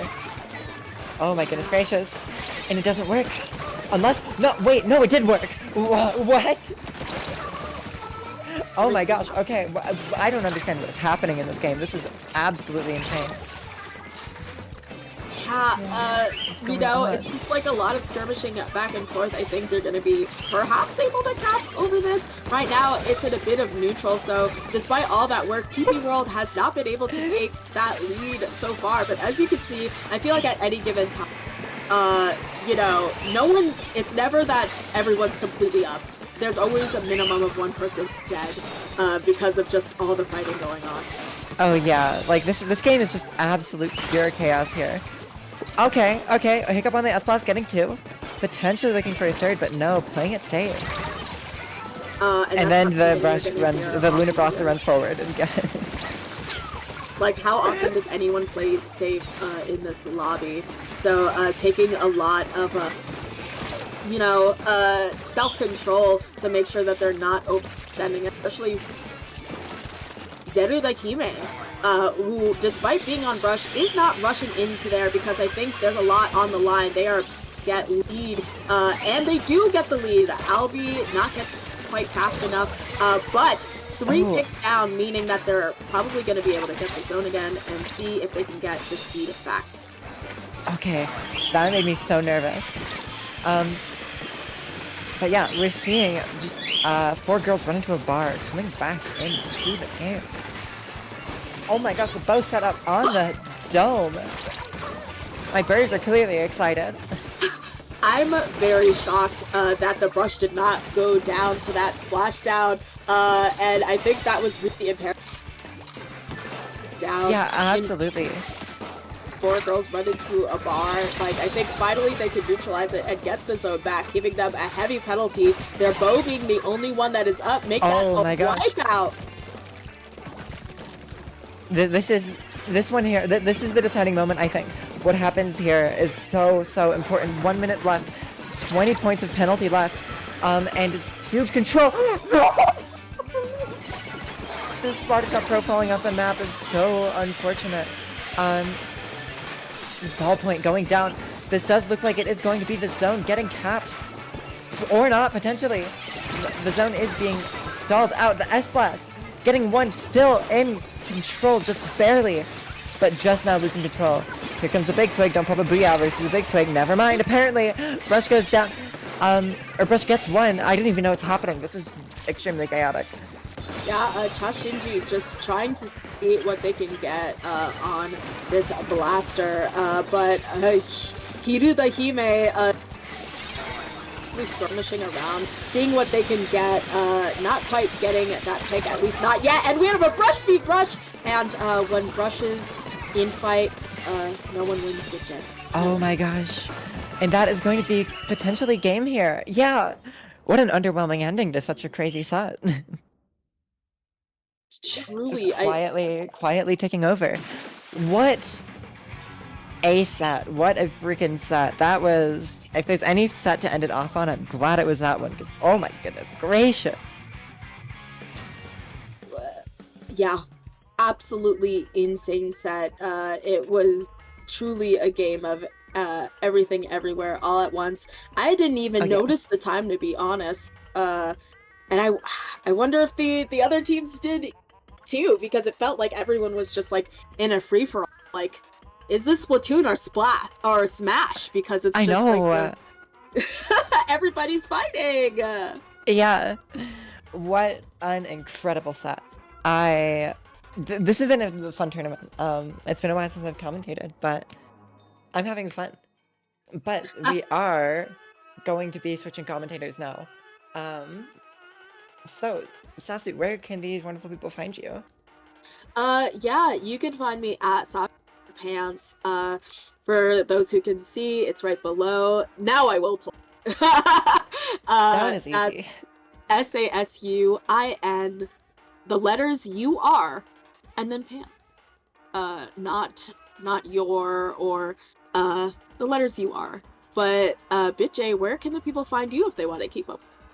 You can find me at bitj.blue on Blue Sky, and on pretty much every other place. It's either bitj.blue or bitj_blue.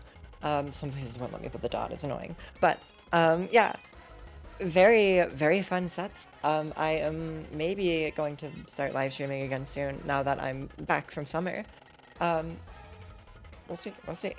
But exciting. Yeah. I've had a lot of fun. It's been great. It's been great to be had. Also shout out to the streamer. Shout out to that. Definitely doing a lot of work behind the scenes, but yeah, we had a fun time on but don't worry, we will have Top Cut coming up, so all of you guys stay hydrated, stay with us, and support the girlies here at Girls Duo Cup. And shout out to Nell next time. Everyone in chat, tell Nell I said hi.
Hello, hello, and welcome back to Girls Duo Cup. We are going to be watching Top Cut soon, but before I get right into it, my name is Nell. I am going to be helping commentate this block, and I'm joined with the lovely Siren. If you want to introduce yourself. Hi, I am Siren. I'm a girl. This is the Duo Cup. You know, this is we're girls, and it's a Duo Cup. What more do you want? But for people who just joined, the Girls Duo Cup is basically a tournament that is run, I believe it's yearly, where girls and non-binary folks are paired up and they join another pair and we fight to the death. Yes, I love it. It's a great showcase of all different types of talent. Forces people to get to know each other. I've only actually ever played in the very first Girls. No, wait, I played twice. I played in the first one and then I played in another one. And it really brought me together with like more people that I didn't really talk to as much before because I tend to stay in my own bubble. So honestly, really cool event. I'm really happy to be here. It's my first time commentating one, so excited about it. Yeah. Me as well. I remember I played back in 2023 with my buddies, and our team was called Explosh/She/Her. So, shout out to Explosh/She/Her. And but we are going to get right into it in Top Cut. We are going to see Femmes versus Collect My Pronouns V3, and the map list we are going to be seeing is Tower on Sturgeon, Zones on Museum, and Clams on Ramen. Perhaps we get to that clams on ramen, but beforehand, yeah, we are going to be looking at that tower control on Sturgeon Shipyard. Maybe a bit of an infamous map for being extremely snowbally and very quick. Games typically happen on this one, so don't blink it once we start this game. Hopefully that won't be the situation, but you know, at a certain point you start to expect things, right? Yeah, I mean, we never really see this map mode being played much anymore, unfortunately. I think it is entertaining to play if we are able to get into that back and forth state, but like you said, it is easy to snowball. And so as we are getting right into it, we are seeing pretty unique team comps. I do love the Nautilus representation along with the Crab Charger on the side of Collect My Pronouns. Yeah, it's a new pick, and I've been looking for people to use it more in competitive, but it's kind of awkward since I think a lot of people assume the charger slot to be the guy who produces coolers nowadays. And speaking of coolers, we do have the first one popped onto the side of Fem, so I'm expecting to see a little bit more of an aggressive gameplay here, taking out one member on side of Collect My Pronouns who's kind of dived into their spawn, and this is just going to lead to a bit of a scramble in mid. Mia taking this right side here, popping that hammer onto their bridge, but taken out very early. That's a 2 down on the side of Femmes. And the first minute of this match has been pretty scrappy so far. We are seeing the tower being touched by Collect My Pronouns V3, and Kilo over here on the crab just trying to ensure that we are able to get the tower over to our first checkpoint. We are going to stagger the tower just the littlest bit while we get on our feet. Cakes is trying to hold down the fort to make sure that we are able to get to the first checkpoint. Tacticooler is popped, and we are able to get that out. Unfortunately, 2 do go down from Collect My Pronouns, and that gives Femmes the opportunity to kind of clean the place up and get some green paint back in mid. Minty going on an absolute tear here, is looking for more opportunities to run up, but we don't have that tower collected just yet. We have to be kind of safe about how we approach this court here. Booyah Bomb is going to get popped. That is going to buy them a little bit more space to run up here on that right side there, but I understand the wariness around this checkpoint here and not wanting to leave that tower alone. You don't want anyone running in from either of these off angles, either the bridge or the left side, so I like the positioning that Shuds has taken here, and finally we are able to burn through that first checkpoint. Shuds is in the perfect spot to be able to pop their Inkzuka on the top little spinner area there. And we are seeing the tower, like you said, it's just kind of snowballing towards the final checkpoint. And Femmes is going to be able to break that checkpoint with only 20 takes left. We are going to have to displace somebody on the tower if we're going to have to, you know, be able to make this game a little bit more balanced. But unfortunately, they're just going to ride the tower all the way down to 0. Like you said, it feels like we blinked and then we missed it. Yeah, once that first checkpoint is cleared, you might as well just write off the second one. The assumption there is things go very fast after that, and it's exactly what we saw there. It's very difficult to drop into that pit and get any sort of control back into it once it's been overtaken by your opponents, and that kind of control is already required to take those first and second checkpoints, so it's a big challenge, and you kind of need to reserve a lot of resources to deal with it. And I just don't think it's that simple for a lot of teams to hold on to them after such a quick fight and not having that much space to regain them. Yeah, for sure. And I think a lot of teams don't realize how quickly the timer is going down. They understand the importance of the checkpoints, but once those checkpoints are kind of done, you know, you gotta just try and prevent a KO from happening. And we did kind of see everybody throwing themselves in towards the end of the match here, but unfortunately that was just all she wrote for that. And since this is a best of 3, that means that Femmes, if they do win the next match, they are going to be moving over to semifinals. So Collect My Pronouns is going to have to win the next match in order to guarantee, well, the possibility that they're going to be able to get into semis. Yeah, it's a rough one for sure, and this is going to be a bit of a lightning match to test their skills on this one. Zones on Museum, very favorable for long-range players, so I'm expecting to see that Charger thrive in here, but Kilo pulling out that Charger, I expected that from them, as well as now we finally have a pencil on the side of Collect My Pronouns. I believe they were the backlist team beforehand, or no, they didn't have a, they had a Charger instead, and then the Zap was, yeah, getting the coolers for them, yes. Okay. So I kind of like this approach. It's a lot more paint focused, which makes sense for zones. Both teams are going to be diving for it immediately and forced to jump out to recollect that cooler and make something and make sure that they don't go down immediately at the beginning of this game. Definitely recognizing some of the mistakes that were had at the beginning of the previous game and not wanting to repeat them.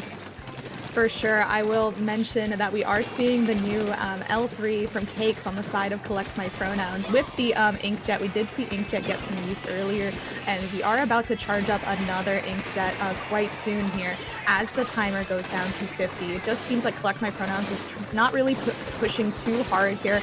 They're you know, honoring that the other team has some specials at the ready. They have the stamp at the ready. The L3 does go down, unfortunately, and so Femmes is going to try and get control here. They are able to flip and put a hefty penalty from Collect My Pronouns, but it's still a large sum of points to break through here. Yeah, Kilo there getting a great pick, just hugging these corners on that left side of the zone there, not wanting to peek and make themselves vulnerable to the other Charger on the other side of the map. So I do like this approach here, is always accessible towards that zone. And finally, now that we have a lot more control over mid, we're able to run up a little bit further here and try and take over this right-hand side for themselves here too. Maybe getting a little bit too bold in that position because now they have gone down. Goss ult still able to move up and get these picks, and we're still waiting for a cap coming up from the side of Femmes. Femmes is still attempting to try and cap this zone here. Unfortunately, with 2 going down and just their pencil and their sword player active, they are going to have to back up a little bit and give some space. We are seeing Cakes on the L3 here trying to just ensure that the zone is painted. We are seeing a Booyah come out, allowing for their team to have some stealth from Shuds here, absolutely zoning out the Nautilus, making a really nice trade, but there is only one up from the side of Collect My Pronouns, and this is the opportunity that Femmes kind of needed to be able to get themselves set up. We are already seeing people going into the plat area, and you know, Minty over here is just trying to snipe out people that are possibly just trying to drop down, and we really just want to see a lead swap right now, but they are going to have to play a little bit safe for the next 20 seconds. Yeah, with these Booyahs and these specials coming out, they do have to back off of zone a little bit, but with it just being the pencil left onto the side of Femmes, they are going to be able to recap that zone to the best of their ability. That's going to be the not dropping down, and Cakes looking for where the members of Femmes are leaking back into mid from. Seems like they're all bunching up on that far right side, which can be a bit of a double-edged sword. If they go down here, that's really, really bad for them. And Cakes correctly predicting that hammer to be coming out from behind them and is able to take them out, and that is going to be an extension for them on that zone hold. It definitely seems that Collect My Pronouns is playing very cool and collected, even though this is match point for them. They don't seem to be taking too many risks, but they are playing safely, and they're allowing Femmes to kind of push into them. And that is, I really like that playstyle here, but Femmes is going to have to push up quite quickly because the timer is ticking down to 14. We are seeing the zone stalled out. A beautiful hammer from Mia getting a pick, unable to find the final one on the Nautilus. But as the rain comes out, we are able to continue to flip the zone and give Collect My Pronouns a penalty of 44, which may just be what Femmes needed in order to get back into the fray here. Mia is pushing up into the plat area just to get some form of aggression and stop whatever Collect My Pronouns has got going on. I really like that you brought up the penalty here because they are dealing with such a small one on the side of Fems. Any flip here is going to be crucial towards this game. And taking out 3 members on the side of Collect My Pronouns, that is huge. Everybody is going down here. It is just that Wiper on the side of Fems. Are they able to hold that zone for themselves? And it looks like they got the pick that they needed. People are jumping in here. Minty and Shuds just behind them, and they get picked out at the same time. You can't have anyone going down here. I know that they're impatient. I know that they want to get that zone. I know they want that hold because they don't have that penalty, but they have to be a bit more careful than that. 2 members going down and 30 seconds left to go. They're going to have to make the next hold count severely. I am on the edge of my seat right now with only 30 seconds left and Fems not having the lead here. We are going to have to see some huge coordination from that side, from the team that is in yellow right now. We're going to need some specials on the board. We do see 2 specials and the pencil going down from the side of Collect My Pronouns, including 3 down. We do see a flip going on just the Nautilus on the side of Collect My Pronouns. This is a fantastic opportunity for a lockout scenario. I'm just really scared to see if they can hold this. We do see the Tacticooler going out on the plat to support the team that is pushing up. We do see a hammer being popped on the plat, and Bochi is just trying to hold down the fort here. They are still eating through their penalty too. They have to be so careful there. Getting a pick on Kilo is absolutely massive. They have to take out Cakes as well. That Inkjet is going to be extremely dangerous if they let it stride here onto the zone. One more person is trying to cap that zone on the side of Collect My Pronouns, and with 13 seconds left, that's going to be it. That's going to be the game, and they take it. Oh my gosh, that was an excellent display from Fems. Oh my goodness, I am honestly shocked that they were able to coordinate such a cohesive turnaround there. Yeah, that one is so scary, but I think what it ultimately comes down to is when you look at both of these comps, they really focus on aggression. Nothing that really caps the zone instantly from the side of Collect My Pronouns, so nothing in the sense of tools to bail them out of that situation. They had a Rain, they had Inkjet, but nothing that could like, okay, oh, we're losing in overtime, let's just toss this Booyah, let's just toss the strikes down and get it done with right away. They have to win that fight, and when that fails, they lose the game. Mm-hmm. It was just, I feel like the wrong time for everything to happen. You know, it was a last-ditch effort and it worked phenomenally well for Fems. And, you know, good job from Collect My Pronouns as well. They had a fantastic lockout scenario, but I do feel like they maybe didn't take as many risks as they probably should have in order to guarantee a win condition there. But they did a fantastic job, and we are going to be seeing Fems go over to semifinals. Wow, what a great showing. And now that isn't just a generated name, that is the actual name of the team here that we're going to be looking at. That is going to be Team 11 versus Fems, I believe, in the next round. But I think we might be moving to the other side. Oh, I say that we might be moving to the other side, but it looks like semis on the other side of the bracket has actually already started. And maybe, no, actually, I think I'm reading it wrong. Yeah, they haven't started yet, so maybe we are looking at the other side of the bracket. I'll pensive. I'll wait. It's not up to us. I like to say it's up to God, and God in these scenarios when I'm commentating are the like tournament organizers. So, and especially the little people in my ear, if they do mention anything, shout out to Sama. You are God in this scenario. So, you know, it's all up to God now. We're waiting for their take on who is going to come up next. But I am going to, you know, throw it up for the tiniest little break as we get into the room, as we get everything situated. But don't go anywhere because we are going to go to semifinals after this.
Hey everybody, welcome back to Girls Duo Cup.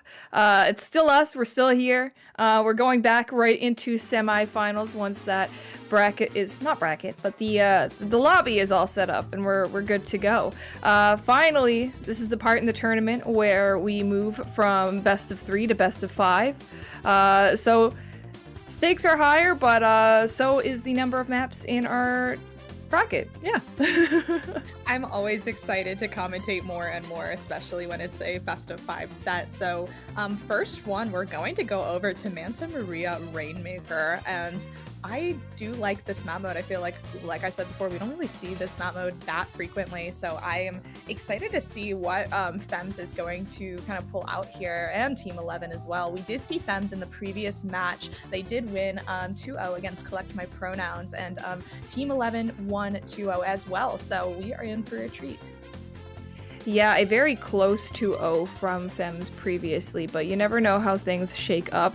It could just be a matchup difference at times, though I do quite enjoy this map mode as well. So even if things go a certain way here, I don't know if that is really going to be the greatest predictor for the rest of the set, because it is Rainmaker at the end of the day. Some people definitely succeed a lot better than others, and others have certain plans, and I feel like it's coming out of practice a little bit more and more nowadays. But I'm with you. I think this particular stage for Rainmaker has aged like a fine wine, and I'm excited to see it coming out of both of these teams.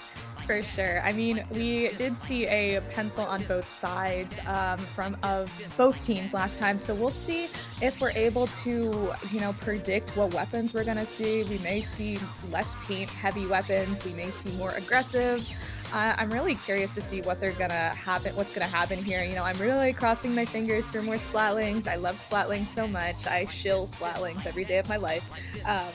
We may see a Nautilus. We've just been seeing a lot of knots tonight. But yeah, we don't really have to hypotheticalize. That's a word that I just made up, and I'm gonna use it confidently. We don't have to think about it much more. And we do see 2 Splatanas and a heavy edit on the side of Fem, so I am pleased. Yeah, the girlies do yearn for the heavy edit, and that is what we'll get. So I'm very excited to see it, especially, it's an interesting dynamic to have things that run speed in a mode like this one. And really quickly, right off the bat, 2 members down onto the side of Team 11, and the last one is just going to get dived immediately. One more person left to go, and you see that torpedo heading in their direction. They know exactly where that person is running back to. This Rainmaker is going to be following behind very shortly, and what is going on? What? I will say Fems was coming in quite hot there. The Carbon was able to get a pick on the Rainmaker, stopping that push in its tracks thoroughly. We do only really see the heavy edit and the Splatana. Commentator's curse. We see just 1 up from the side of Fems, effectively putting a pin in that push for now. We are going to have to displace this Rainmaker, but that is an incredible first push on the side of Fems. Yeah, really strong work from them. A great cleanup job from 96 Magi and picking up that Rainmaker. I'm a little nervous with it sitting in their spawn so closely, but thankfully we do see a reset here. Rainmaker going right back into mid, and we're holding on to specials for a little bit longer while Team 11 still has control of mid here. 96 Magi finally having some paint and some turf to work with.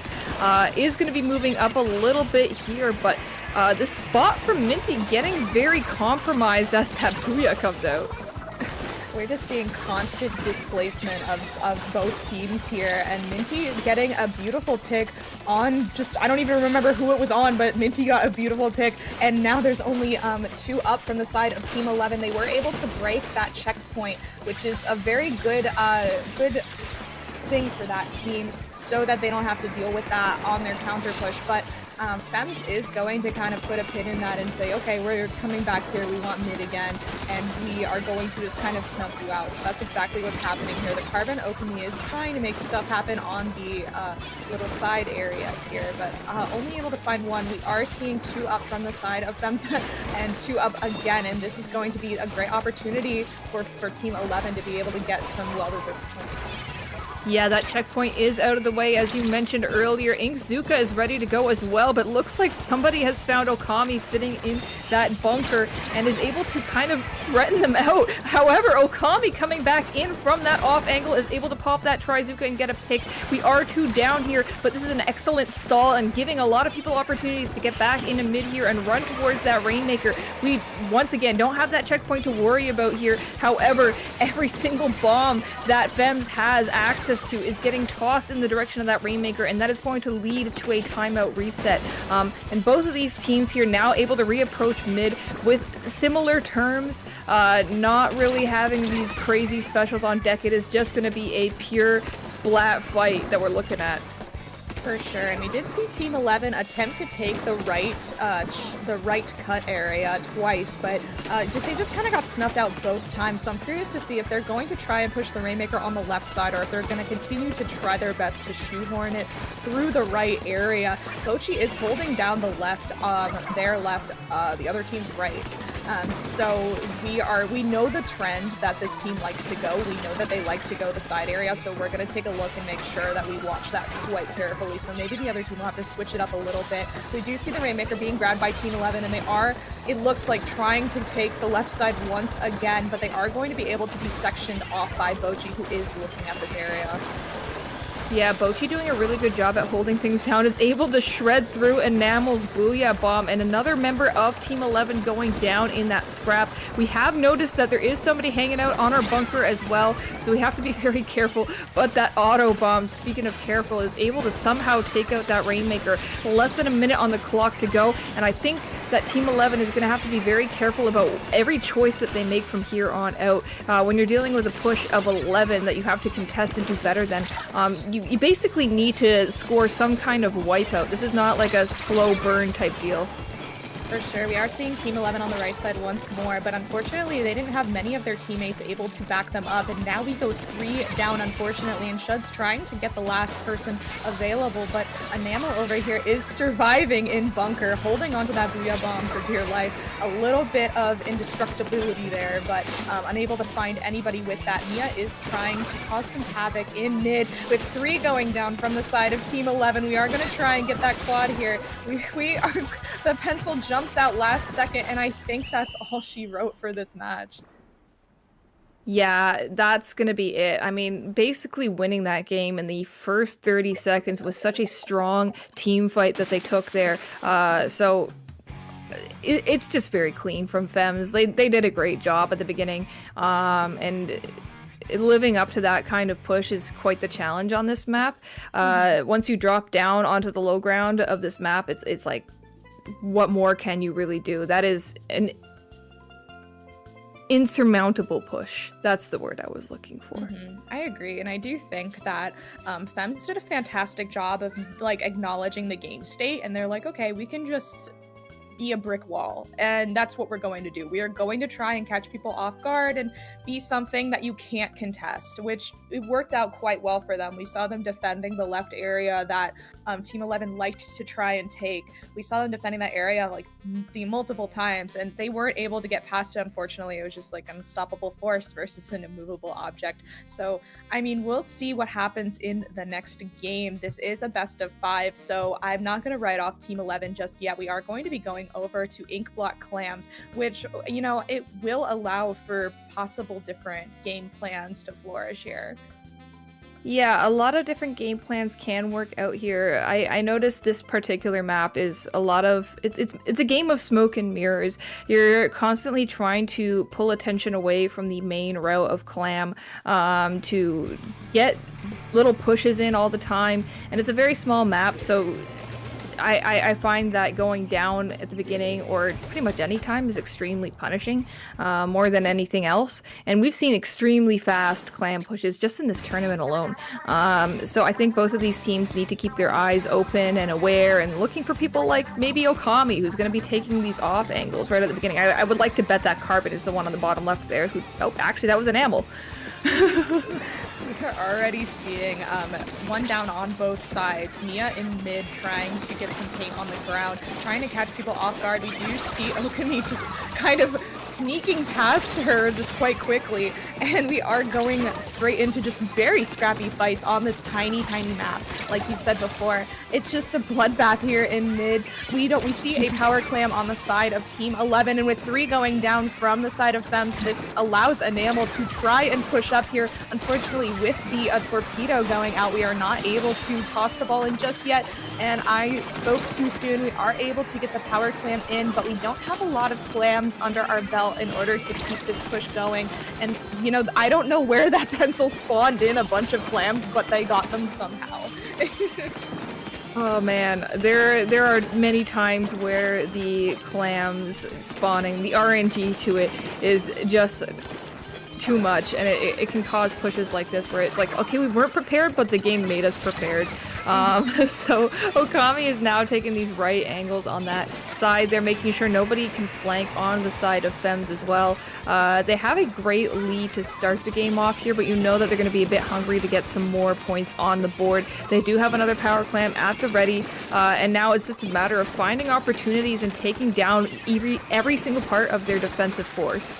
And we are seeing 2 specials at the ready from the side of Team 11. We are seeing the Inksuka going out, unable to find any purchase, unfortunately, but Okami does have 5 clams available, and I think they are just trying to keep the pressure up, trying to catch people off guard. Unfortunately, Shuds is going to catch them off guard here. Mia with the Ultra Stamp catching another one, and then 3 are down, and now we're trying to find the last one, trying to cancel out the pencil, and that is a delayed wipe for the side of Team 11. Unfortunately, Shuds and Mia are going to go down, and Enamel is up on their plat trying to prevent the inevitable push that is going to happen soon, but it just seems like things didn't really work out as Fems planned, so they are going to have to retreat just a little bit.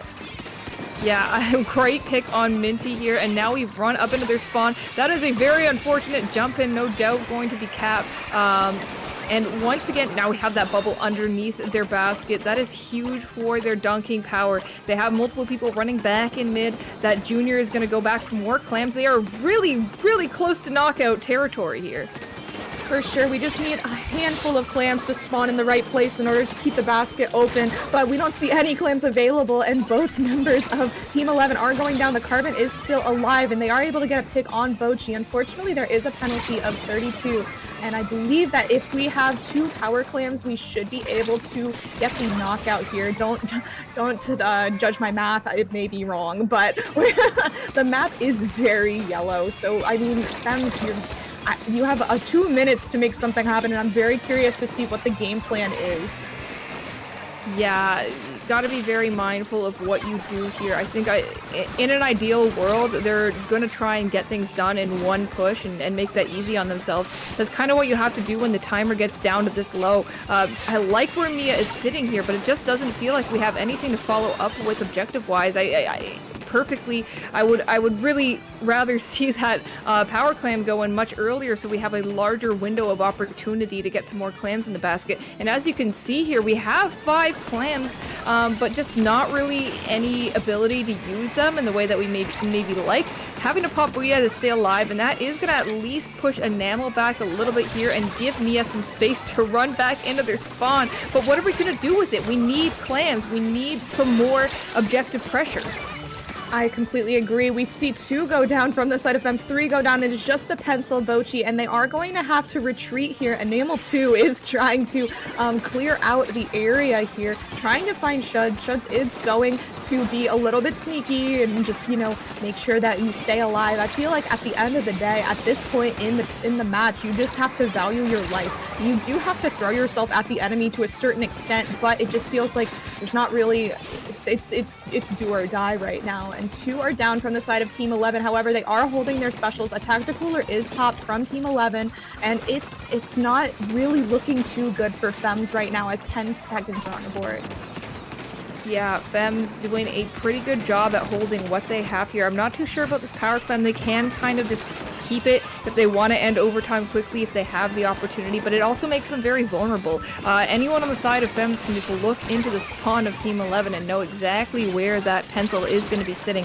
Okami here, sitting under that right side. Anything to keep you away from our basket is a good thing at this point. And you can see Bochi very desperately trying to get there before the end of overtime. But when you're a pencil, there's no way you're going to get to that basket fast enough trying to paint your feet and run through it. And it's just not going to work. And honestly, an excellent showing from Team 11 here. I feel like that entire match was just polar opposite to what we saw in the previous match. It feels like, you know, we were judging the match on their terms now. This was their match, and they really dictated the pace of what things were going at. And I loved the coordination, and overall, they did a fantastic job. Yeah, really, really strong work from Team 11, like you said. And yeah, really early pushes in the early game that kind of just win the whole match seems like the name of the game so far. If I were either of these teams, I would start thinking about how we go into our initial fights at the beginning of these games. Maybe try and take it a little bit slower because we understand how, like, the consequences of that particular fight loss. Or, I mean, you know, they could just keep doing the exact same thing that they're doing and then prey on the coin flipping in their direction. Either or, right? What would you do? I completely agree, especially at this point. We are in semifinals of Girls Duo Cup, Fems versus Team 11. For those of you who have just joined in, thank you so much for the raid. If you're just joining in, I'm just going to give a little bit of a rundown of how things are going here. This is a women and gender nonconforming only tournament, and we are in duos that form into a team of 4. So it's a great opportunity to meet new people and, you know, just celebrate the women and queer folks in the community. So yeah, we are in semifinals, and we are going into a best of 5 set. Fems versus Team 11, and we are on splat zones on Umami Ruins. I don't think there's any team comp changes from either side. I think we're just rolling with what we know works. Yeah, well, both of these teams, I suppose this isn't as punishing for the beginning of the game for either of these teams, so I like what I'm seeing so far. Mia kind of taking up that right side by themselves with Shuds on top mid, and now we've run up and we found Magi, but they're gonna actually just jump out of this and allow those zones to concede back into that orange color. Now we're kind of scrambling, looking for a way to move up and move past this, and this is kind of a decision point for any particular Splat Zones game. We've taken mid. Do we want to run forward past it? Do we want to get into their base, or is that too risky? Do we want to sit back here and wait for them to reapproach us where we have all of the ground and they have basically none? For sure, and we are seeing Team 11 taking the first ever, like, well, never mind. They aren't the first ones to cap the zone. I was paying attention. I was listening to what you were saying too hard. I listen to women. Sorry, chat. But as we are seeing the tactical come out from Team 11. Team 11 is kind of sitting pretty in mid here. They're just trying to make sure that we have our little brick wall set up so that we have something to fall back on. Okami is able to get the pick on Shuds. Bochi is back, and Mia is trying to sneak around the back with a ultra stamp going out. 2 down, 3 down. Beautiful double from Mia, and we are just seeing Team 11 fall apart at the seams as Fems is doing their counter push.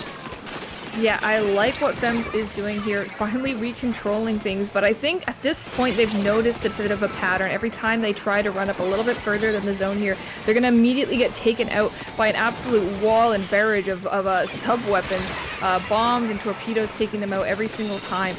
So I think they kind of have to take advantage over the fact that that Carbon doesn't have the space unless they run up into their spawn. So from this point, I don't know if they're going to continue to try running into the spawn of Team 11 every time they have the zone control. It looks like they're playing it a little bit more safe this time, housing jump-ins and just trying to meet people at this door to their base, which kind of a smart decision here, only really running up when they feel they have to. 20 seconds left to go, and, well, what wouldn't you know, they go down because they ran into their spawn again.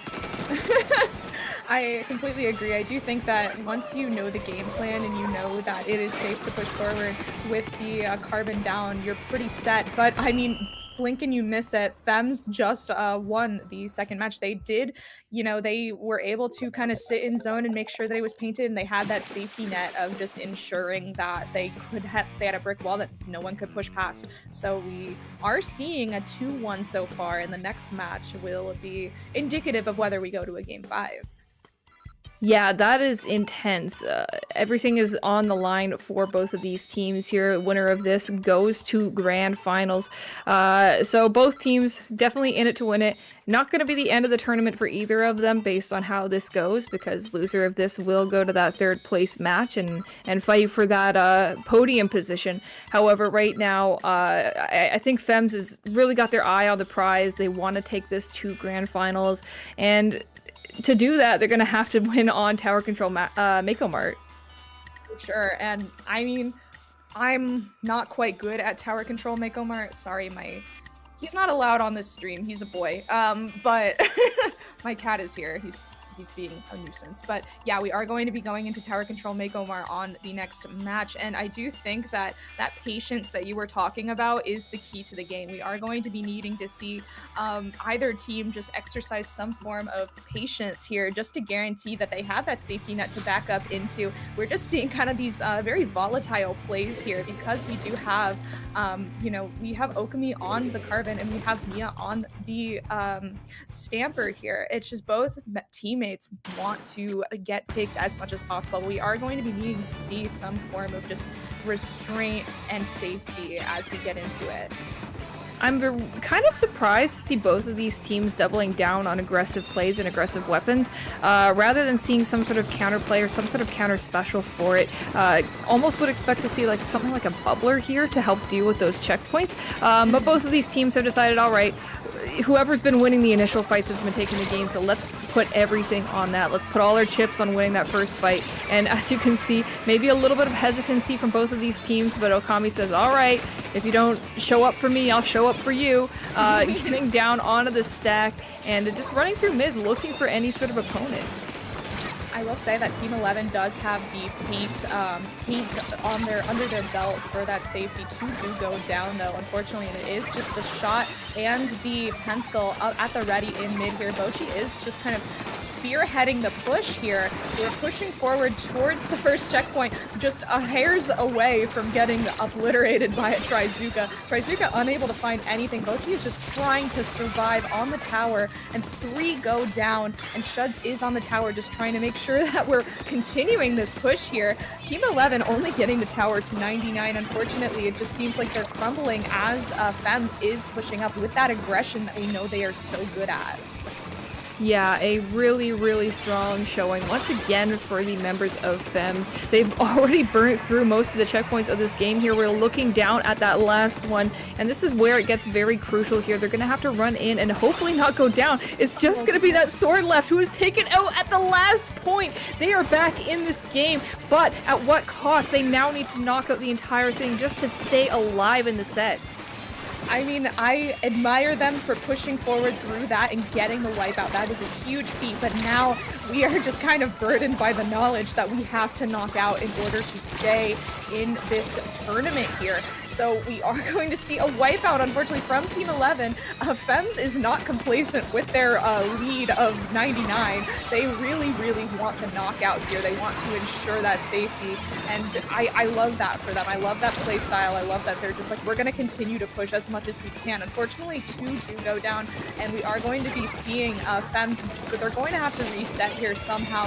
Mia is trying to get a pick. We see a pick getting bluffed, as I like to say. Bochi is going to have to push back, and Team 11 is at the front foot once again.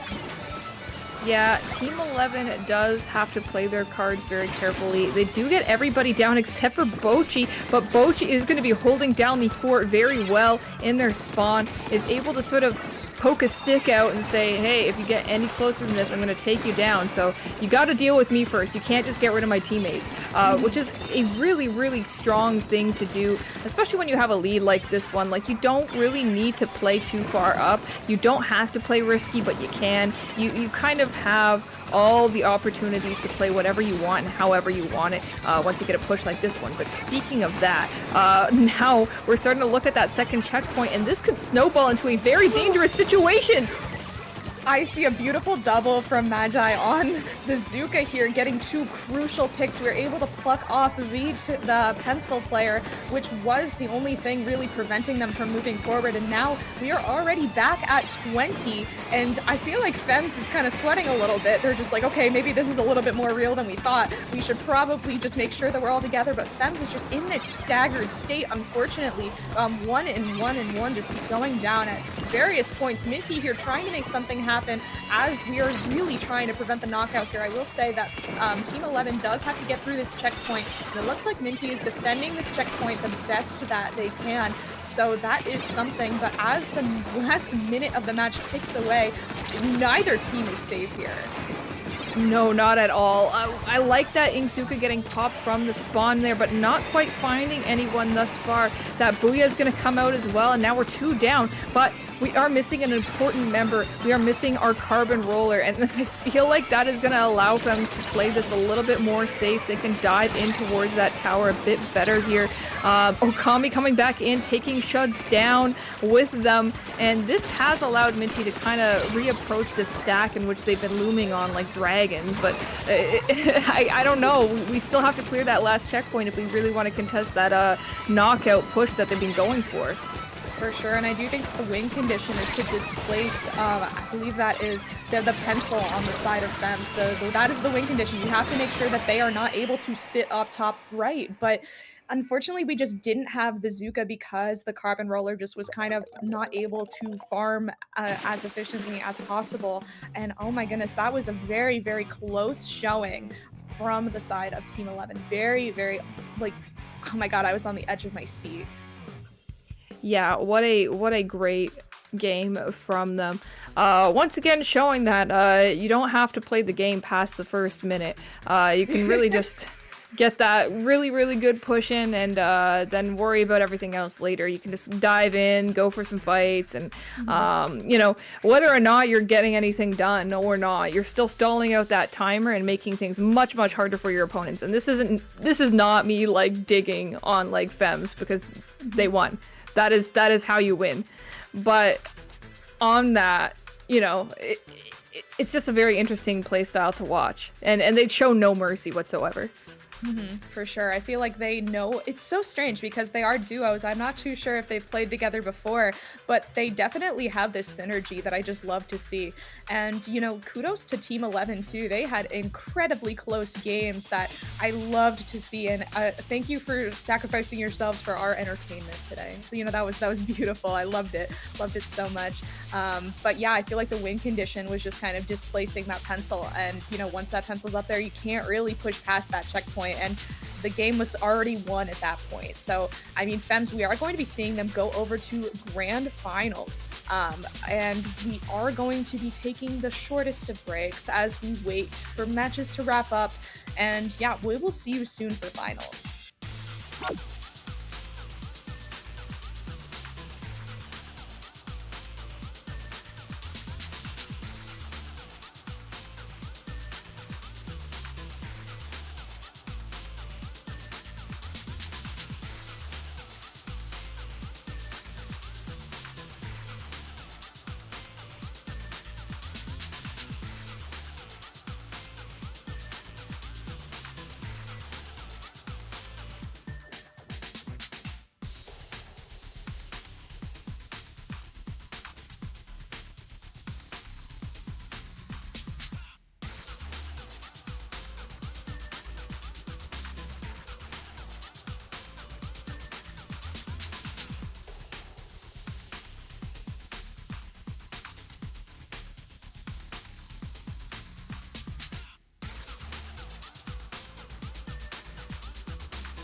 And welcome back to Girls Duo Cup. My name is Nell, and I am joined by the lovely Siren. If you are just now joining us, Girls Duo Cup is a tournament for feminine and non-binary individuals, basically people that just don't identify as men. And this tournament is a great opportunity to meet new folks and really uplift the competitive players that are marginalized folks. So yeah, we are going to be getting into the finals of Girls Duo Cup. We're going to be seeing Femmes versus Homecoming. I'm so pumped right now. I'm gonna look at these rosters. I remember Homecoming being that first seed and looking at it and being like, yeah, that makes sense. But it was a very, very, very close match, that last set we were waiting for here, going all the way into a game 5 to get to this point. So Homecoming has kind of fought tooth and nail to get here, and we're starting on splat zones, which I think is very highly favored for both of these teams. I feel like a lot of people consider that the best form of skill expression, so getting the first game in the set is based on what they think is skill expression, is huge. Yeah, for sure. I feel like this will be a great baseline test to, see how these teams really interact with each other. I'm curious to see. I mean, Femmes, we've seen them in the past, like three rounds being streamed. So we're kind of used to the playstyle from Femmes, and they have this very strong aggression, but they also have the ability to, kind of pull it back and be similarly very firm. But also I haven't actually seen Homecoming play, so I'm curious to see how that dynamic is going to interact with each other.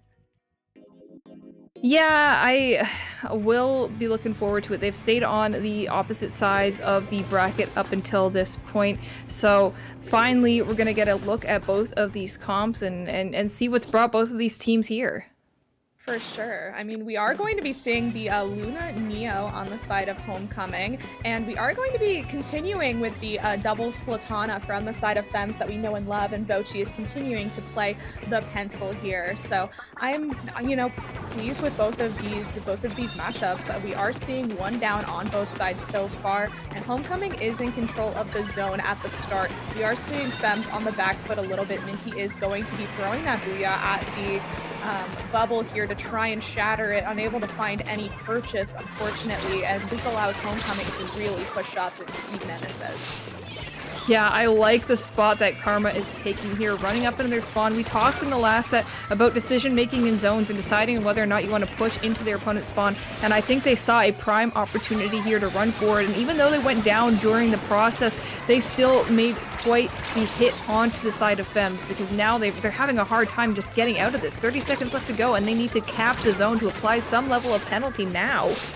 For sure, and we are seeing just Karma in everybody's faces. We are seeing 3 down from Homecoming, which allows Femmes to be able to flip the zone and giving them a hefty penalty of 58. And, this is Femmes' opportunity to really push up and show that they are meant to be here in Grands. We are seeing Shuds holding on to the Zuka for now, trying to wait to see possibly if they can get a pick off of the pencil or when people start to push up here. 2 specials are online for Homecoming, but they're just kind of holding them, waiting for the right opportunity to make it. But in the meantime, we are seeing the points trickle away as we're getting down to 50. Yeah, we see that Junior running into the zone here. Pencil is going to try and deal with that bubble, and it's going to be an absolute nuisance for them. Still not dealing with any penalty left, and that is going to be a wipeout onto the board. They have to run forward here. They have to take up the space and just bank on it. They're betting everything, making sure that that zone can be capped in their favor, and they are going to be going for that knockout here if they can help the situation in any form. That wipeout was truly their winning ticket to getting lead here. We are seeing members of Homecoming just in the zone trying to fight tooth and nail to get it flipped once again. We are seeing Femmes, Bochi, and Sheds trying to just kind of flip the zone once more, really to guarantee the win, but unfortunately that is a wipeout from the side of Femmes, allowing Homecoming to now be on the front foot once again, like we saw at the beginning of this match, but it's been quite back and forth that the game really is in anybody's hands, but the very high penalty on Femmes is definitely disheartening. Yeah, that's gotta be rough when you were going for that knockout and feeling like that game can slip out of your fingers this far into the match. so they do have to play things a little bit carefully here. Minty does have a bit of a hold on this stack, but is going to be challenged by every single sub-weapon tossed at them. And now finally, with that cooler coming out, no penalty left to go. This could be the knockout back into their favor. We have to flip right now. And we are not going to be flipping right this instant, but Shuds is going to be very, very fruitlessly trying to paint the zone. Unfortunately, it just was not enough. Oh, it's so crushing because I know that Fems was really banking on that knockout. I mean, they were riding the high of that wipeout that they got for like a 20 ticks on the board right now, but unfortunately they were just unable to make anything happen with that. But it was a very neck and neck game. Yeah, that fist bump gonna be coming out, and wow, what a MVP play here from that blaster. Able to pick off the last two people painting over the zone, and that really sealed the deal for them in the last few seconds. A very, very close game, despite the fact that it was a knockout. For sure. And, you know, now that we've seen the performance on zones, we're going to go to the complete opposite of a map mode. We are going to be seeing Rainmaker Undertow, which is known to be kind of like you make the first move, or no, you make the first move, and then suddenly we're here for 2 minutes, and neither of us have made the first move. So we'll see how things are going to go. If it's going to be a landslide, if we're just going to hurtle towards the checkpoint, or if it's going to be more of a stally type game. Yeah, that can be kind of a challenge on this map.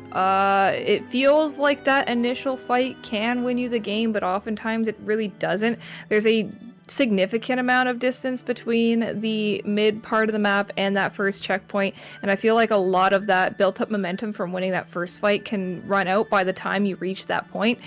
Some teams are really, really good at like just placing things in a certain way so that you don't really need to worry about what happens next.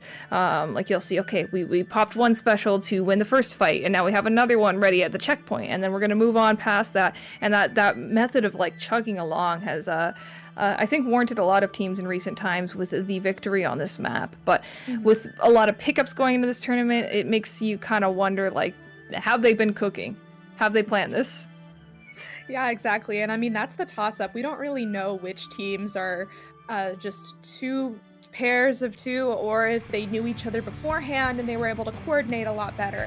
But I mean, you know, it's difficult with a tournament like this to judge that. And so we are going to be getting right into it. Game 2. We aren't seeing the pencil on the side of Fems anymore. We're seeing the heavy edit come out from Bochi, probably for more mobility, definitely trying to kind of chew up those frontline players on the side of Homecoming, the Junior and the Luna Blaster over there. So that's probably why they picked that. We are seeing Minty pick up at the start, already pushing towards the left checkpoint, unable to make anything happen. I'm kind of curious as to why Minty was the one who picked that up there. They probably just saw an opportunity and tried to run with it.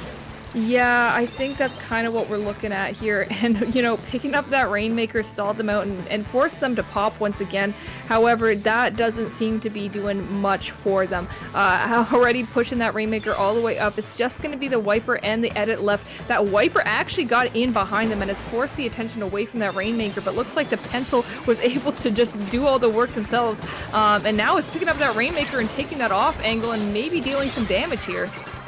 For sure, we are seeing 3 go down from Homecoming. However, they were able to clear that checkpoint. And I mean, if you've played on this map, you know that it's a really hard slog to get to that checkpoint. But once you break it, it's kind of like the points just melt away. We are seeing Homecoming back up a little bit, try and maintain that, you know, brick wall that we've been talking about before, that, you know, we have you come to us so that we can really just chew you up. And so we are seeing specials at the ready. None of them are being popped just yet. 2 do go down from both sides. Bochi does have the Tacticooler at the ready for their team on the way. And, you know, Fems is just trying really, really hard to get back on their feet. Yeah, I like that they've kind of chosen to play it patiently. They do have the time on the clock to do so, and I think it is working out for them overall, but they do have to be a bit more mindful of how the members of Homecoming are going to position for this. You can see that Luna Blaster not really engaging with the side of Fems, has picked up that stamp and is chucking it in their direction. Does get punished for it in the end, so maybe not quite the result they were looking for, but having that Rainmaker once again, and spotting out the flank coming out from Karma.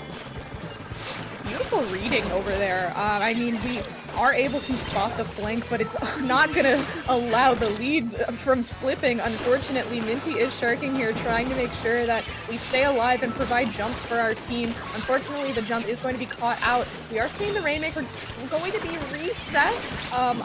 It wasn't actually reset. There was an attempt at a reset. It got canceled quite quickly, which did buy them a little bit of time, but I mean, the lead is not that much. If there's a good push from Homecoming, the lead swap could happen at any point. This game is like incredibly neck and neck right now, but the Rainmaker is still on the side of Homecoming. Yes, Homecoming staying alive at the time being. Ideally, they're going to want to grab this Rainmaker and move it out of their spawn as soon as possible, because you never know who's going to be able to sneak through on a mode like this. Finally getting that reset, I think just surely off the timer.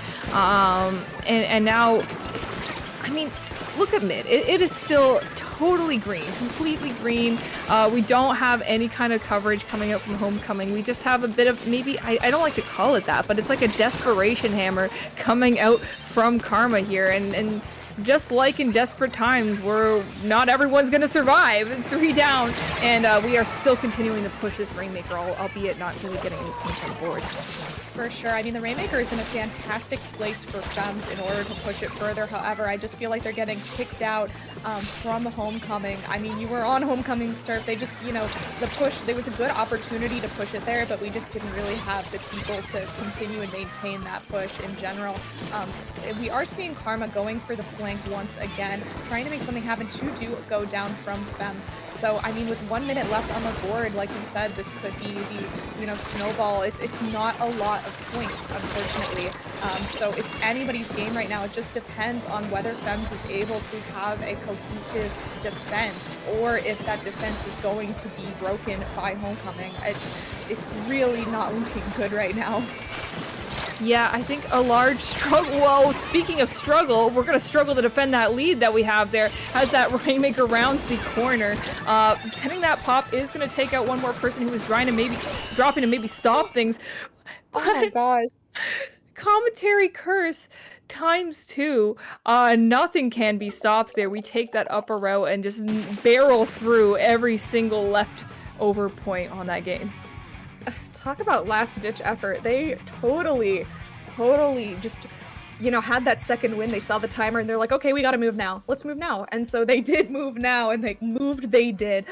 You know, you really gotta feel for Fems, though. I can tell that they were like, we were so close, and we just were not able to have that defense that we really needed, unfortunately. I'm not really sure what they could have done differently to have a better defense. It just seems like they were outpaced by Homecoming's barrage of everything. I think I'm starting to understand their comp the longer that I look at it, and I think kind of what it comes down to on Homecoming is that they have 2 really, really good painting tools. They have a pencil and they have a junior, but they are going to struggle for a really long time unless there's something getting those painting tools into mid to let them actually win those fights. And I think you saw that for a large chunk of that game, because the pencil and that junior were always the ones picking up that Rainmaker. So nobody's really covering for the other person. And I think it took them like maybe a lot of extra time to regain things in mid and get everything sorted. And once they did, they were able to barrel through just like they had been planning to the entire game. So if I'm on the side of Fems and I see that, I go, okay, I need to find a way to neutralize the junior or the pencil or even both, because once those pillars of support are taken out, the Luna has nowhere to go.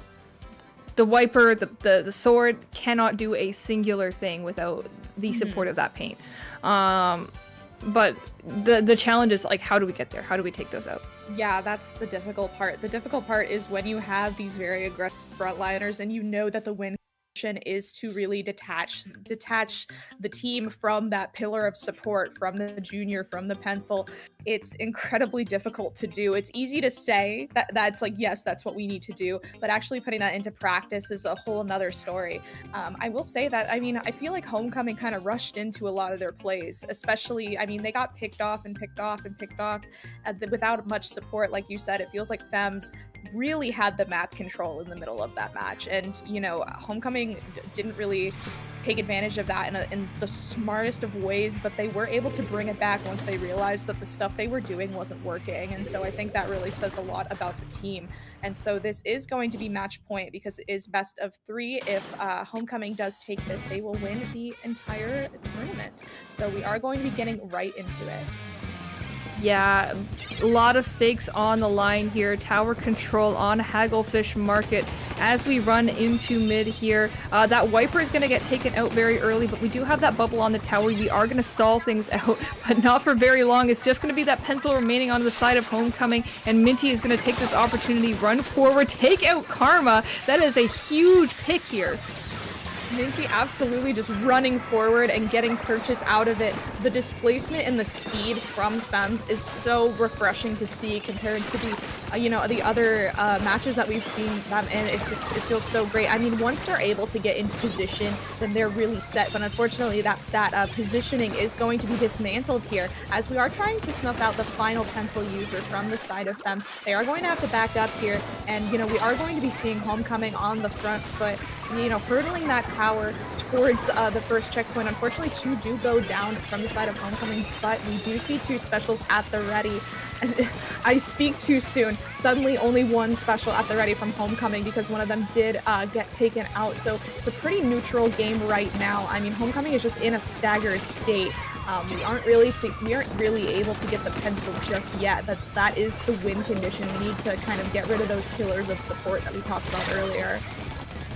Yeah, I like how they've been playing this so far. Femmes not trying to go down this easily. Shuds is getting into a great spot to pop this Zuka here and maybe dislodge the pencil once again on the side of Homecoming. They're all in really great defensive spots, but Shuds has spotted that and is pointing that Zuka right towards them. We are going to be able to burn through this checkpoint very quickly, and no one can stay alive on this top right. For sure, we are going to be needing to see someone from Femmes over on top right just to make sure that we can't have that little win condition area help. But unfortunately, 3 go down from Femmes, leaving only just the pencil available. Bochi is running away as fast as they possibly can. And, it's a really strong lead from Femmes. I feel like Homecoming is probably going to have to try and get the knockout in order to make something happen here.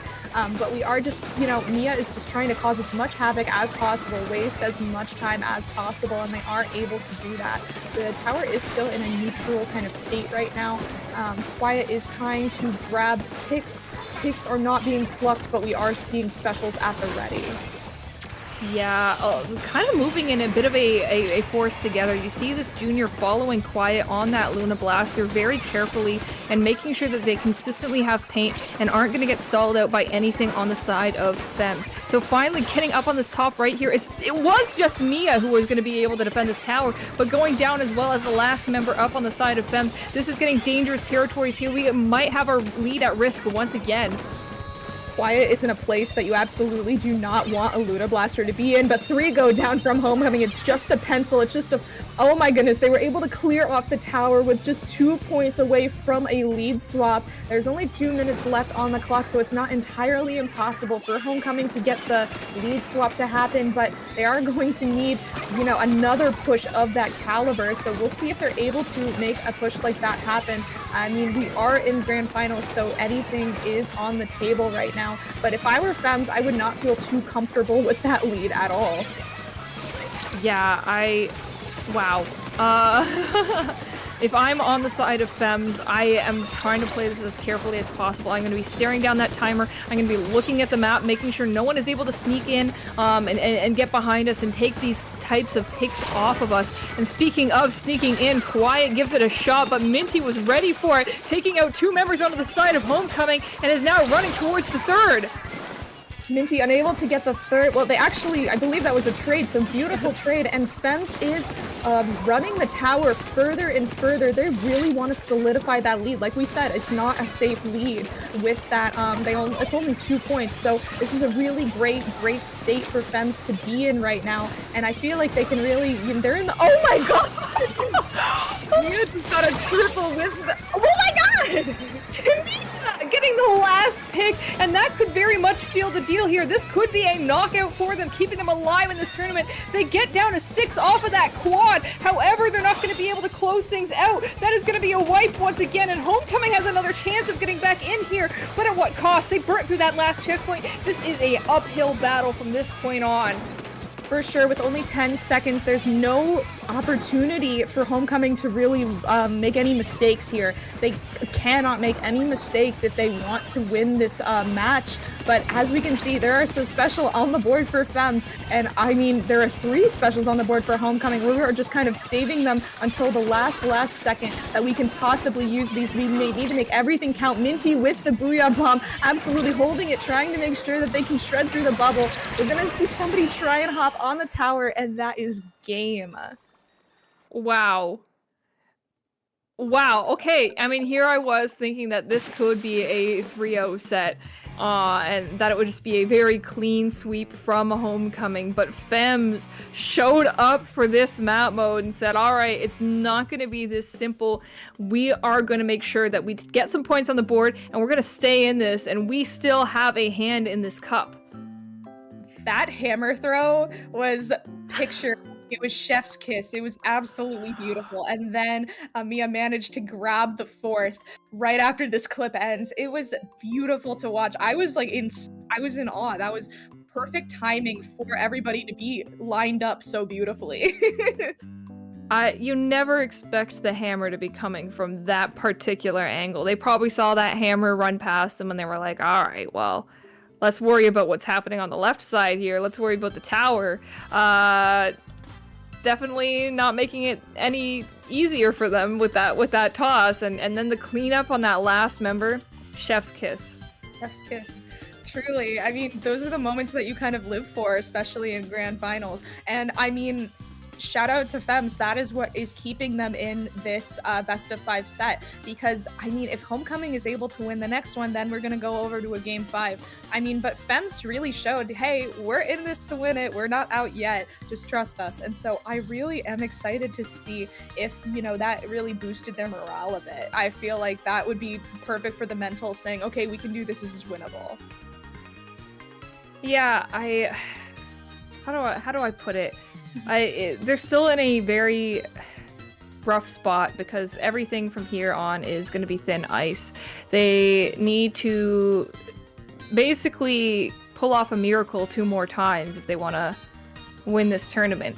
So anything can happen, especially I think when you are dealing with a team that is very momentum based, and up until this point in this particular set, they haven't really been challenged in any sort of thought process that isn't like, we're definitely going to win this game and it's going to be over.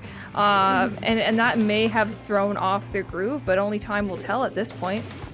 Yeah, for sure. We are going to be getting right into it. We're not seeing any comp changes, I believe, from the side of Femmes, but we are seeing Quiet on the Neo. That's the Neo Nautilus. It's the other Nautilus, and I love Nautilus, so I'm very excited to see how that is going to be in play with the splashdown coming out. We are seeing kind of just an absolutely neutral, you know, Clams game at the start. Clams on both sides. I will say Homecoming has more at the ready. Just kind of scrappy fights all around, but we do have Tacticooler on both sides, so nobody is being heavily punished for these misses. Yeah, I love seeing this early fight in mid. Femmes really going in for the revenge picks here. That hammer is going to be running into their spawn, and we're trying to get that power clam ready to go. Looks like we're not quite prepared for the rebuttal of the members of Homecoming as Karma pops that hammer towards them. And Minty running back into mid does pick up a couple of clams and almost has another Booyah at the ready, but this map can be kind of infamous for these types of plays where both of these teams get so close to pushing and then just nothing happens in the end. Just one little thing stops it and then it's a reset once again. And I will be very surprised if we see, honestly, even one push within this minute.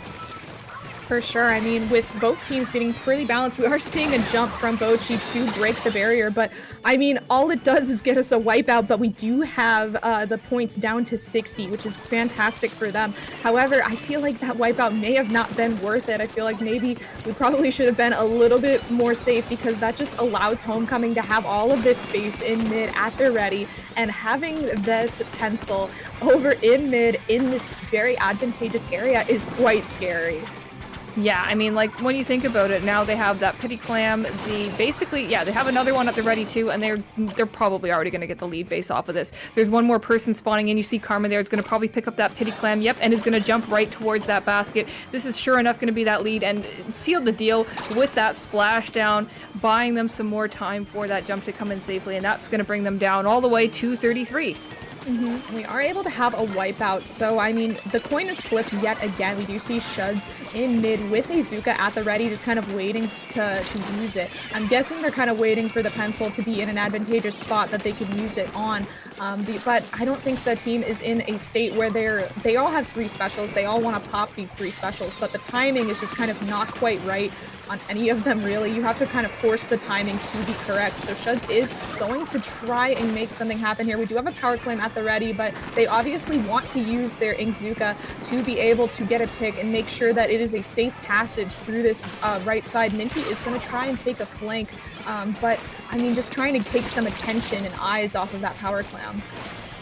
Yeah, forced to jump out here, but it's 33 on a map where it's hard to push. That being said, Mia has run all the way up into the very far area of the spawn here. We're looking at 3 members of Homecoming turning their attention away just to get rid of Mia, and 2 go down during that process. So even though she did go down during that, I would consider that quite the success for them. They do have quite the handsome amount of power clams. Whether or not we're able to get them in when the ramp is getting painted over by literally everything is a different question. But wait, hold on. Bochi able to sneak through?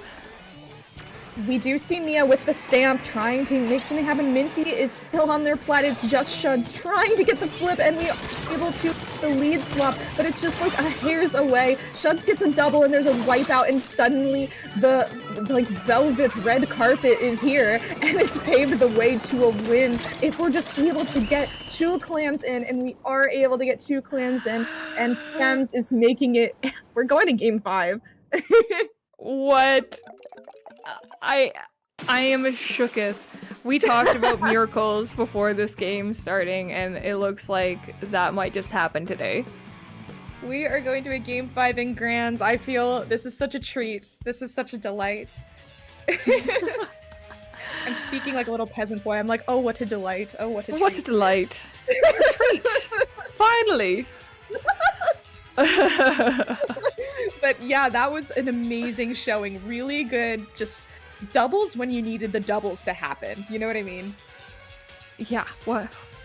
I am thoroughly shooketh, and what a way to end the set than another game of zones. So, taking everything to museum. Wow.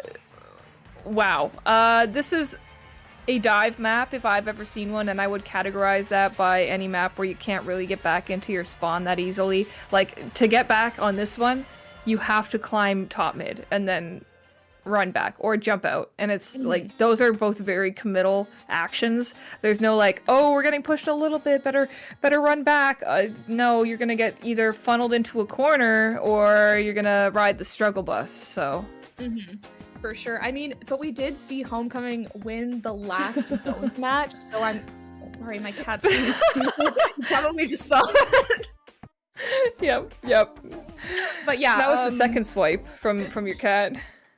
He likes me sometimes, but he's not allowed because he's a boy, and this is Girls Duo Cup. But yeah, so I will say, what was I saying? I was saying that Homecoming won match, so I'm curious to see if Fems is going to do anything differently with their comp, or if they're just going to be like, okay, we're really good at what we're doing, let's continue with it.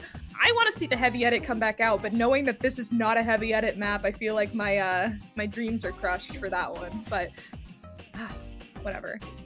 I'm not mad about it.